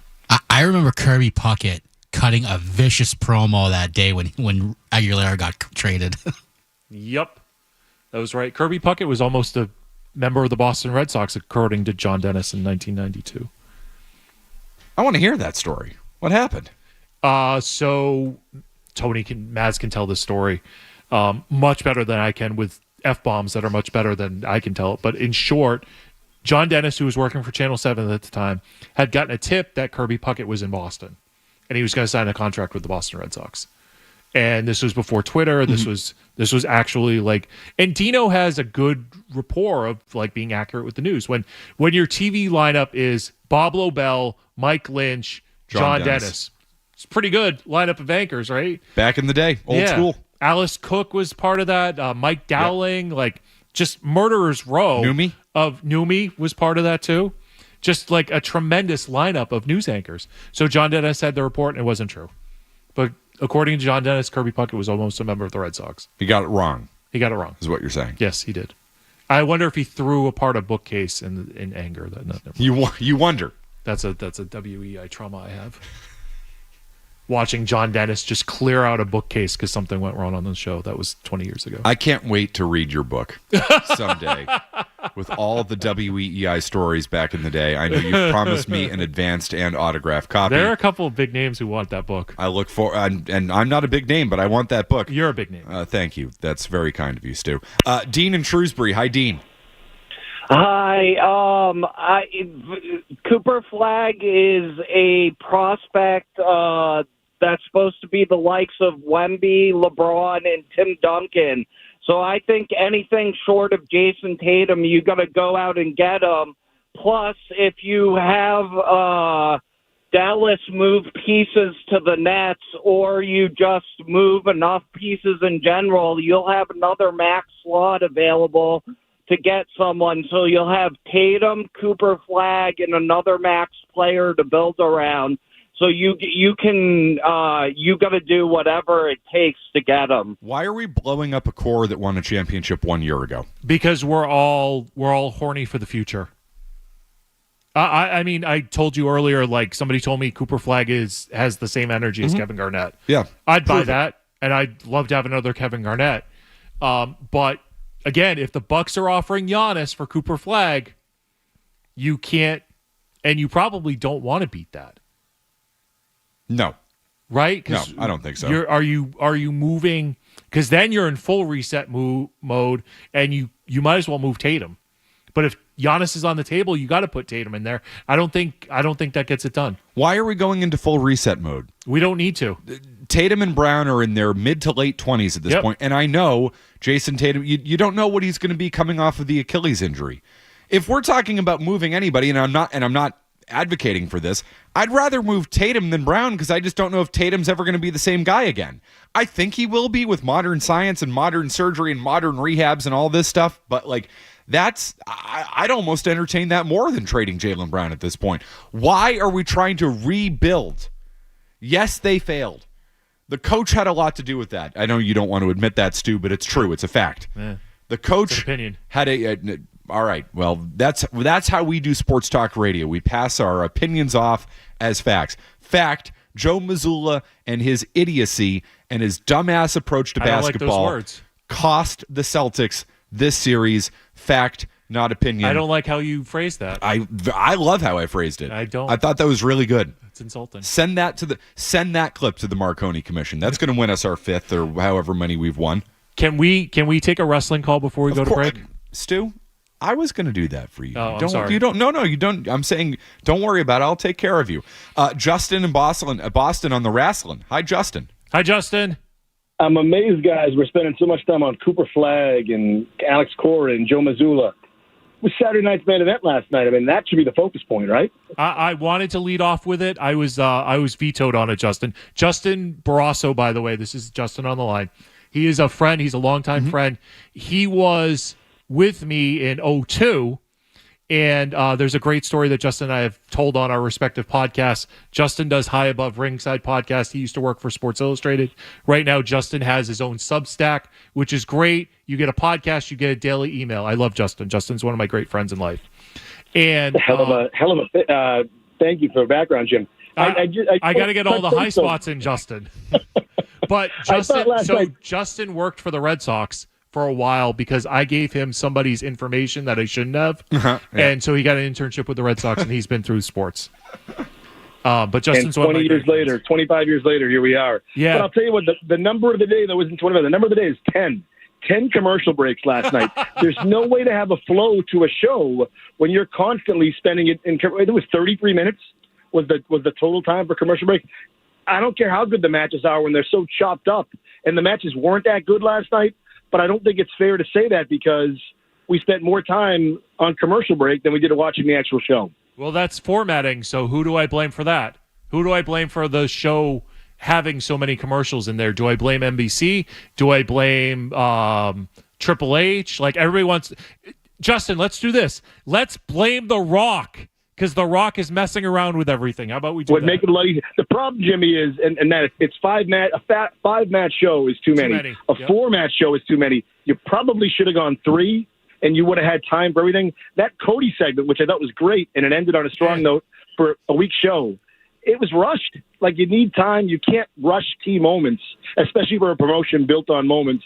I was disappointed that everything felt so rushed last night. I love Jesse Ventura criticizing the end of the cage match, and I love the Bronson Reed spot. But also, you guys, long show today. You guys have been great. The Washburn interview was great. The Antonellis one. So I'm glad you worked in some pro wrestling too, and grateful to add my 2 cents. And we are grateful for you, Justin.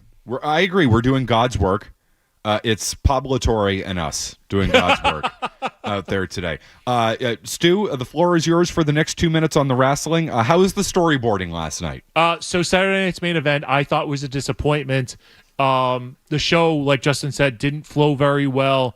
Commercial interruptions, matches were rushed or didn't make sense. Probably the big takeaway is that John Cena is teaming with Logan Paul for a match against Cody Rhodes, who returned last night. Yuck. And Jey Uso, that's going to happen at Money in the Bank in 2 weeks, which John Cena wasn't originally scheduled for Money in the Bank, and now he is. So now you're using up more of those dates. I would also say this. I've said this on my podcast. I've tweeted about this.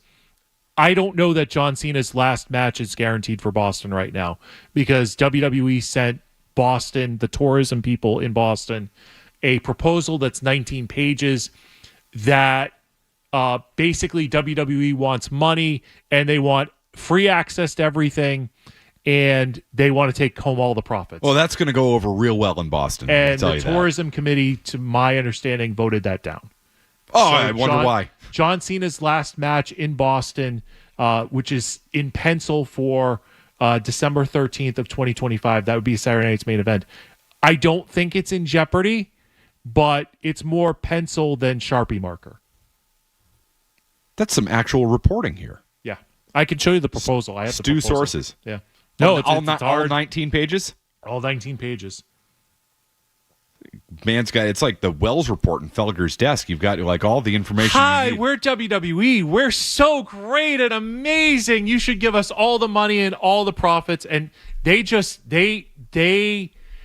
by WWE, they have never announced a city for WrestleMania and then taken it away. They have moved venues within the city.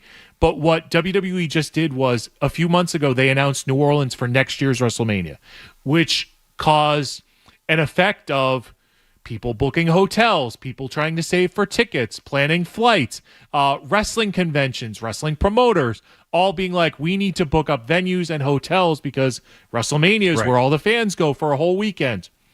And then WWE, out of the blue, changed their mind, and it looks like they're taking more money from Las Vegas to do a second year, a back-to-back year, with Las Vegas for WrestleMania 42, and they're like, oh, we'll do future things with New Orleans. And that's not going to sit well with a lot of people. But since WWE has been taken over by TKO Sports, it's more about the money than the actual fan experience, it seems like. That's how I feel. Well, coming into Boston saying we'll keep all the profits, that's a great way to do business in this city. That doesn't work for me, brother. No, it certainly does not. This show has worked for me, though, brother, and we will find a way to wrap it up when we come back. It's McCarthy and Stu on the Sports Hub. Boston's home for sports. 98.5 The Sports Hub. Commercial property owners want to increase your value, add a revenue stream, and attract new customers.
You know, I'm realizing, Stu, that you probably haven't experienced a Jeff Williams produced show in this room.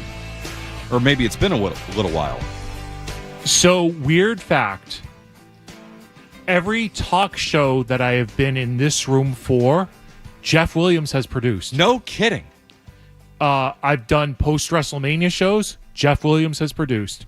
I've done Saturday afternoon. The last show that I did was 2 years ago. It was me, and it was Ty Anderson for a segment, Barth for a segment. And they rotated through kind of what was going on. I think it was after the Bruins had a playoff loss or win or something like that. And it was NFL draft time, too, right? Yep, it was that, too. So, like, Jeff Barth would Williams. have to go write a story. Ty would come in. Ty would have to go do something for the Bruins. Barth would come back in. And we rotated through. Jeff Williams has produced every show that I have ever done in this studio as a talent. Best rejoins at the station. Oh, no question. Bar none. I mean, it's not even close. That snot rejoin you play every week. It makes me so happy. That's awesome that you love it too. Oh my God, it's tremendous. I have to talk to Jeff because I desperately need help on music selections for the Felger and Maz show. He's the king.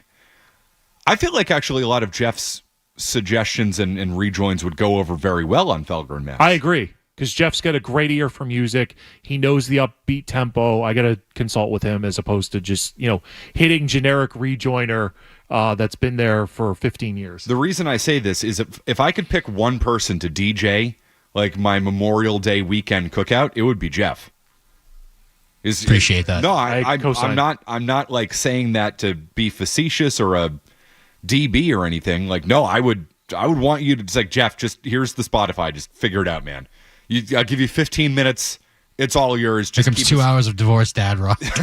It is so true. Divorced dad rock. Nobody at the station, nobody I've ever met has the mastery of divorced dad rock than Jeff Williams. So what are you doing at your Memorial Day weekend cookout, Stu? This, if you're having one. Oh, so it's go to the grocery store and it's steak tips, marinated chicken, maybe teriyaki style chicken. It's get some veggies, get some hamburgers, get some hot dogs. I'm not keen on hot dogs. I think they're vastly overrated. Get some big, long, thick sausages. Right. The brat style sausages that you cook them and they just leak out as they happen. Then you bite into a big sausage and it just explodes in your mouth. There's nothing better delicious. Than that. It's so delicious. So that's kind of my steak tips, chicken, sausage, hamburgers, hot dogs. And then I'm a dessert person. I'm a dark chocolate snob. And so I would go with something chocolatey for dessert. But it has to be dark chocolate. Yeah, because dark chocolate's better for you. I will allow for an apple pie. That's a weird jump. Like dark chocolate to apple pie. Yeah, because I like neither, by the way. Oh, okay. Yeah, no, just give me straight regular milk chocolate. What's your go-to barbecue stuff, grilling stuff? I'm basic. I love just a good burger. Yeah, there's nothing better than like a perfectly cooked burger. Veggies on the grill, great. Love asparagus on the grill. Oh, asparagus and corn on the grill. That is like just a holiday weekend. A burger. I'll take a dog as a supporting act in all of this, and like some corn, some potato salad. There you go.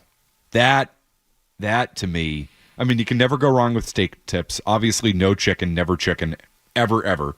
You're a never chicken guy. Never chicken. Interesting. Why is that? Because it's tasteless and awful, and poultry is the worst. But I would say so. I think turkey's the worst. It's turkey is even worse than chicken. I don't know. I go back and forth on that. But chicken, you do have to dress up. You do have to cook it properly. So there's effort there. Right, which means it's not actually good. You have to hide how bad it is. But I will tell you this is one of my favorite meals, much like Dominic Mysterio, the current WWE Intercontinental Champion, is chicken fingers, chicken tenders. Well, I mean, childhood, like breaded, like 100% guilty. I mean, obviously, I am. I'm a 44-year-old child. Yeah, I mean, I watch wrestling. If we're talking Dino Nugs and like chicken nuggets, yes, of course. Kentucky Fried Chicken, popcorn chicken, yes, obviously. But if you're talking about we're gonna get some chicken breast and we're gonna grill it out. Well, you got to marinate strong it. Well, you got to marinate it. Yeah. This and that. No, just out. Yeah, give some flavor to it. I mean, if you fry anything, it's good. But no, of course, it's so Memorial Day weekend, beginning of summer, one of the 5 Monday holidays that we have. How would you rank them? And this has nothing to do with the importance of the holiday, because Memorial Day, if we're ranking Monday holiday importance, it's Memorial Day and MLK Day. I mean, those are the 2 extremely meaningful holidays that we have on the calendar. I'm talking about the holiday experience, time of year, whatever it might be. How do you rank them? We got Memorial Day, we got Labor Day, we've got Columbus/Indigenous Peoples Day, the October holiday, as I'm just calling it. We've got MLK Day and President's Day. How are we ranking these? So I would go Memorial Day, Labor Day, President's Day, MLK Day, Columbus Day. You are so beyond wrong with that. Oh, please tell me why. Columbus Day, Indigenous Peoples Day, the October holiday, is the sneaky best Monday holiday out there. The weather's normally pretty good. Bruins are going on. Hopefully the Red Sox are in the playoffs. Bruins are always at home. It's a weekend that isn't as busy. You can get away somewhere without dealing with the chaos of Memorial Day and Labor Day. The weather is generally just as good as it is on Memorial Day. That is an awesome holiday. It's that one. It's Memorial Day second. Labor Day is so overrated. So overrated. If you're a parent, it's a different thing and your kids are going back to school. I might put Labor Day 4th. So you have the ability to enjoy some of these days. You're a parent. I'm not only a parent, but I also work those days usually. Mm-hmm. Or if I'm off, it's because my kid's off. President's Day is definitely 5th, though. There's nothing really going on. The weather sucks. School vacation week. MLK, yep, right. So it's snuck in there. So it's almost like you don't even notice it. I'm telling you, you're underrating that October weekend. Everybody underrates that October weekend. Oh, let's go down to the Cape. Oh, sit in all that traffic. Traffic's way better going down there in October. It's not as busy. All the stores are still open. Everything.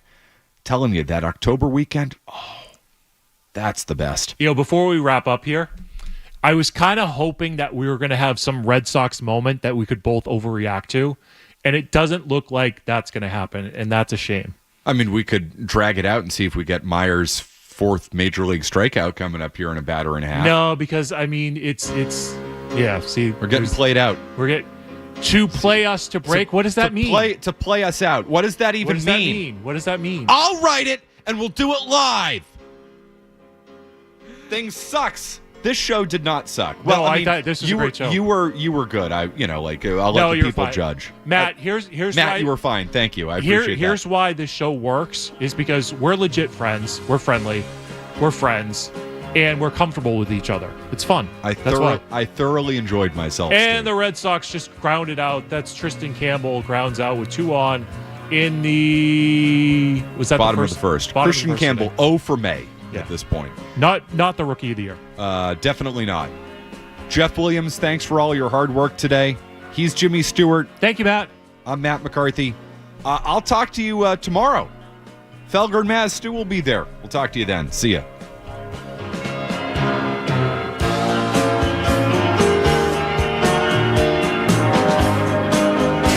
Boston's home for sports. 98.5 The Sports Hub. Hi, this is Jeff Kaplan from Innuendo. The sun's up earlier and is ready to ruin your expensive flooring and furniture. It's time for automated window and skylight shades from Hunter Douglas. Schedule a visit from our expert team before it's too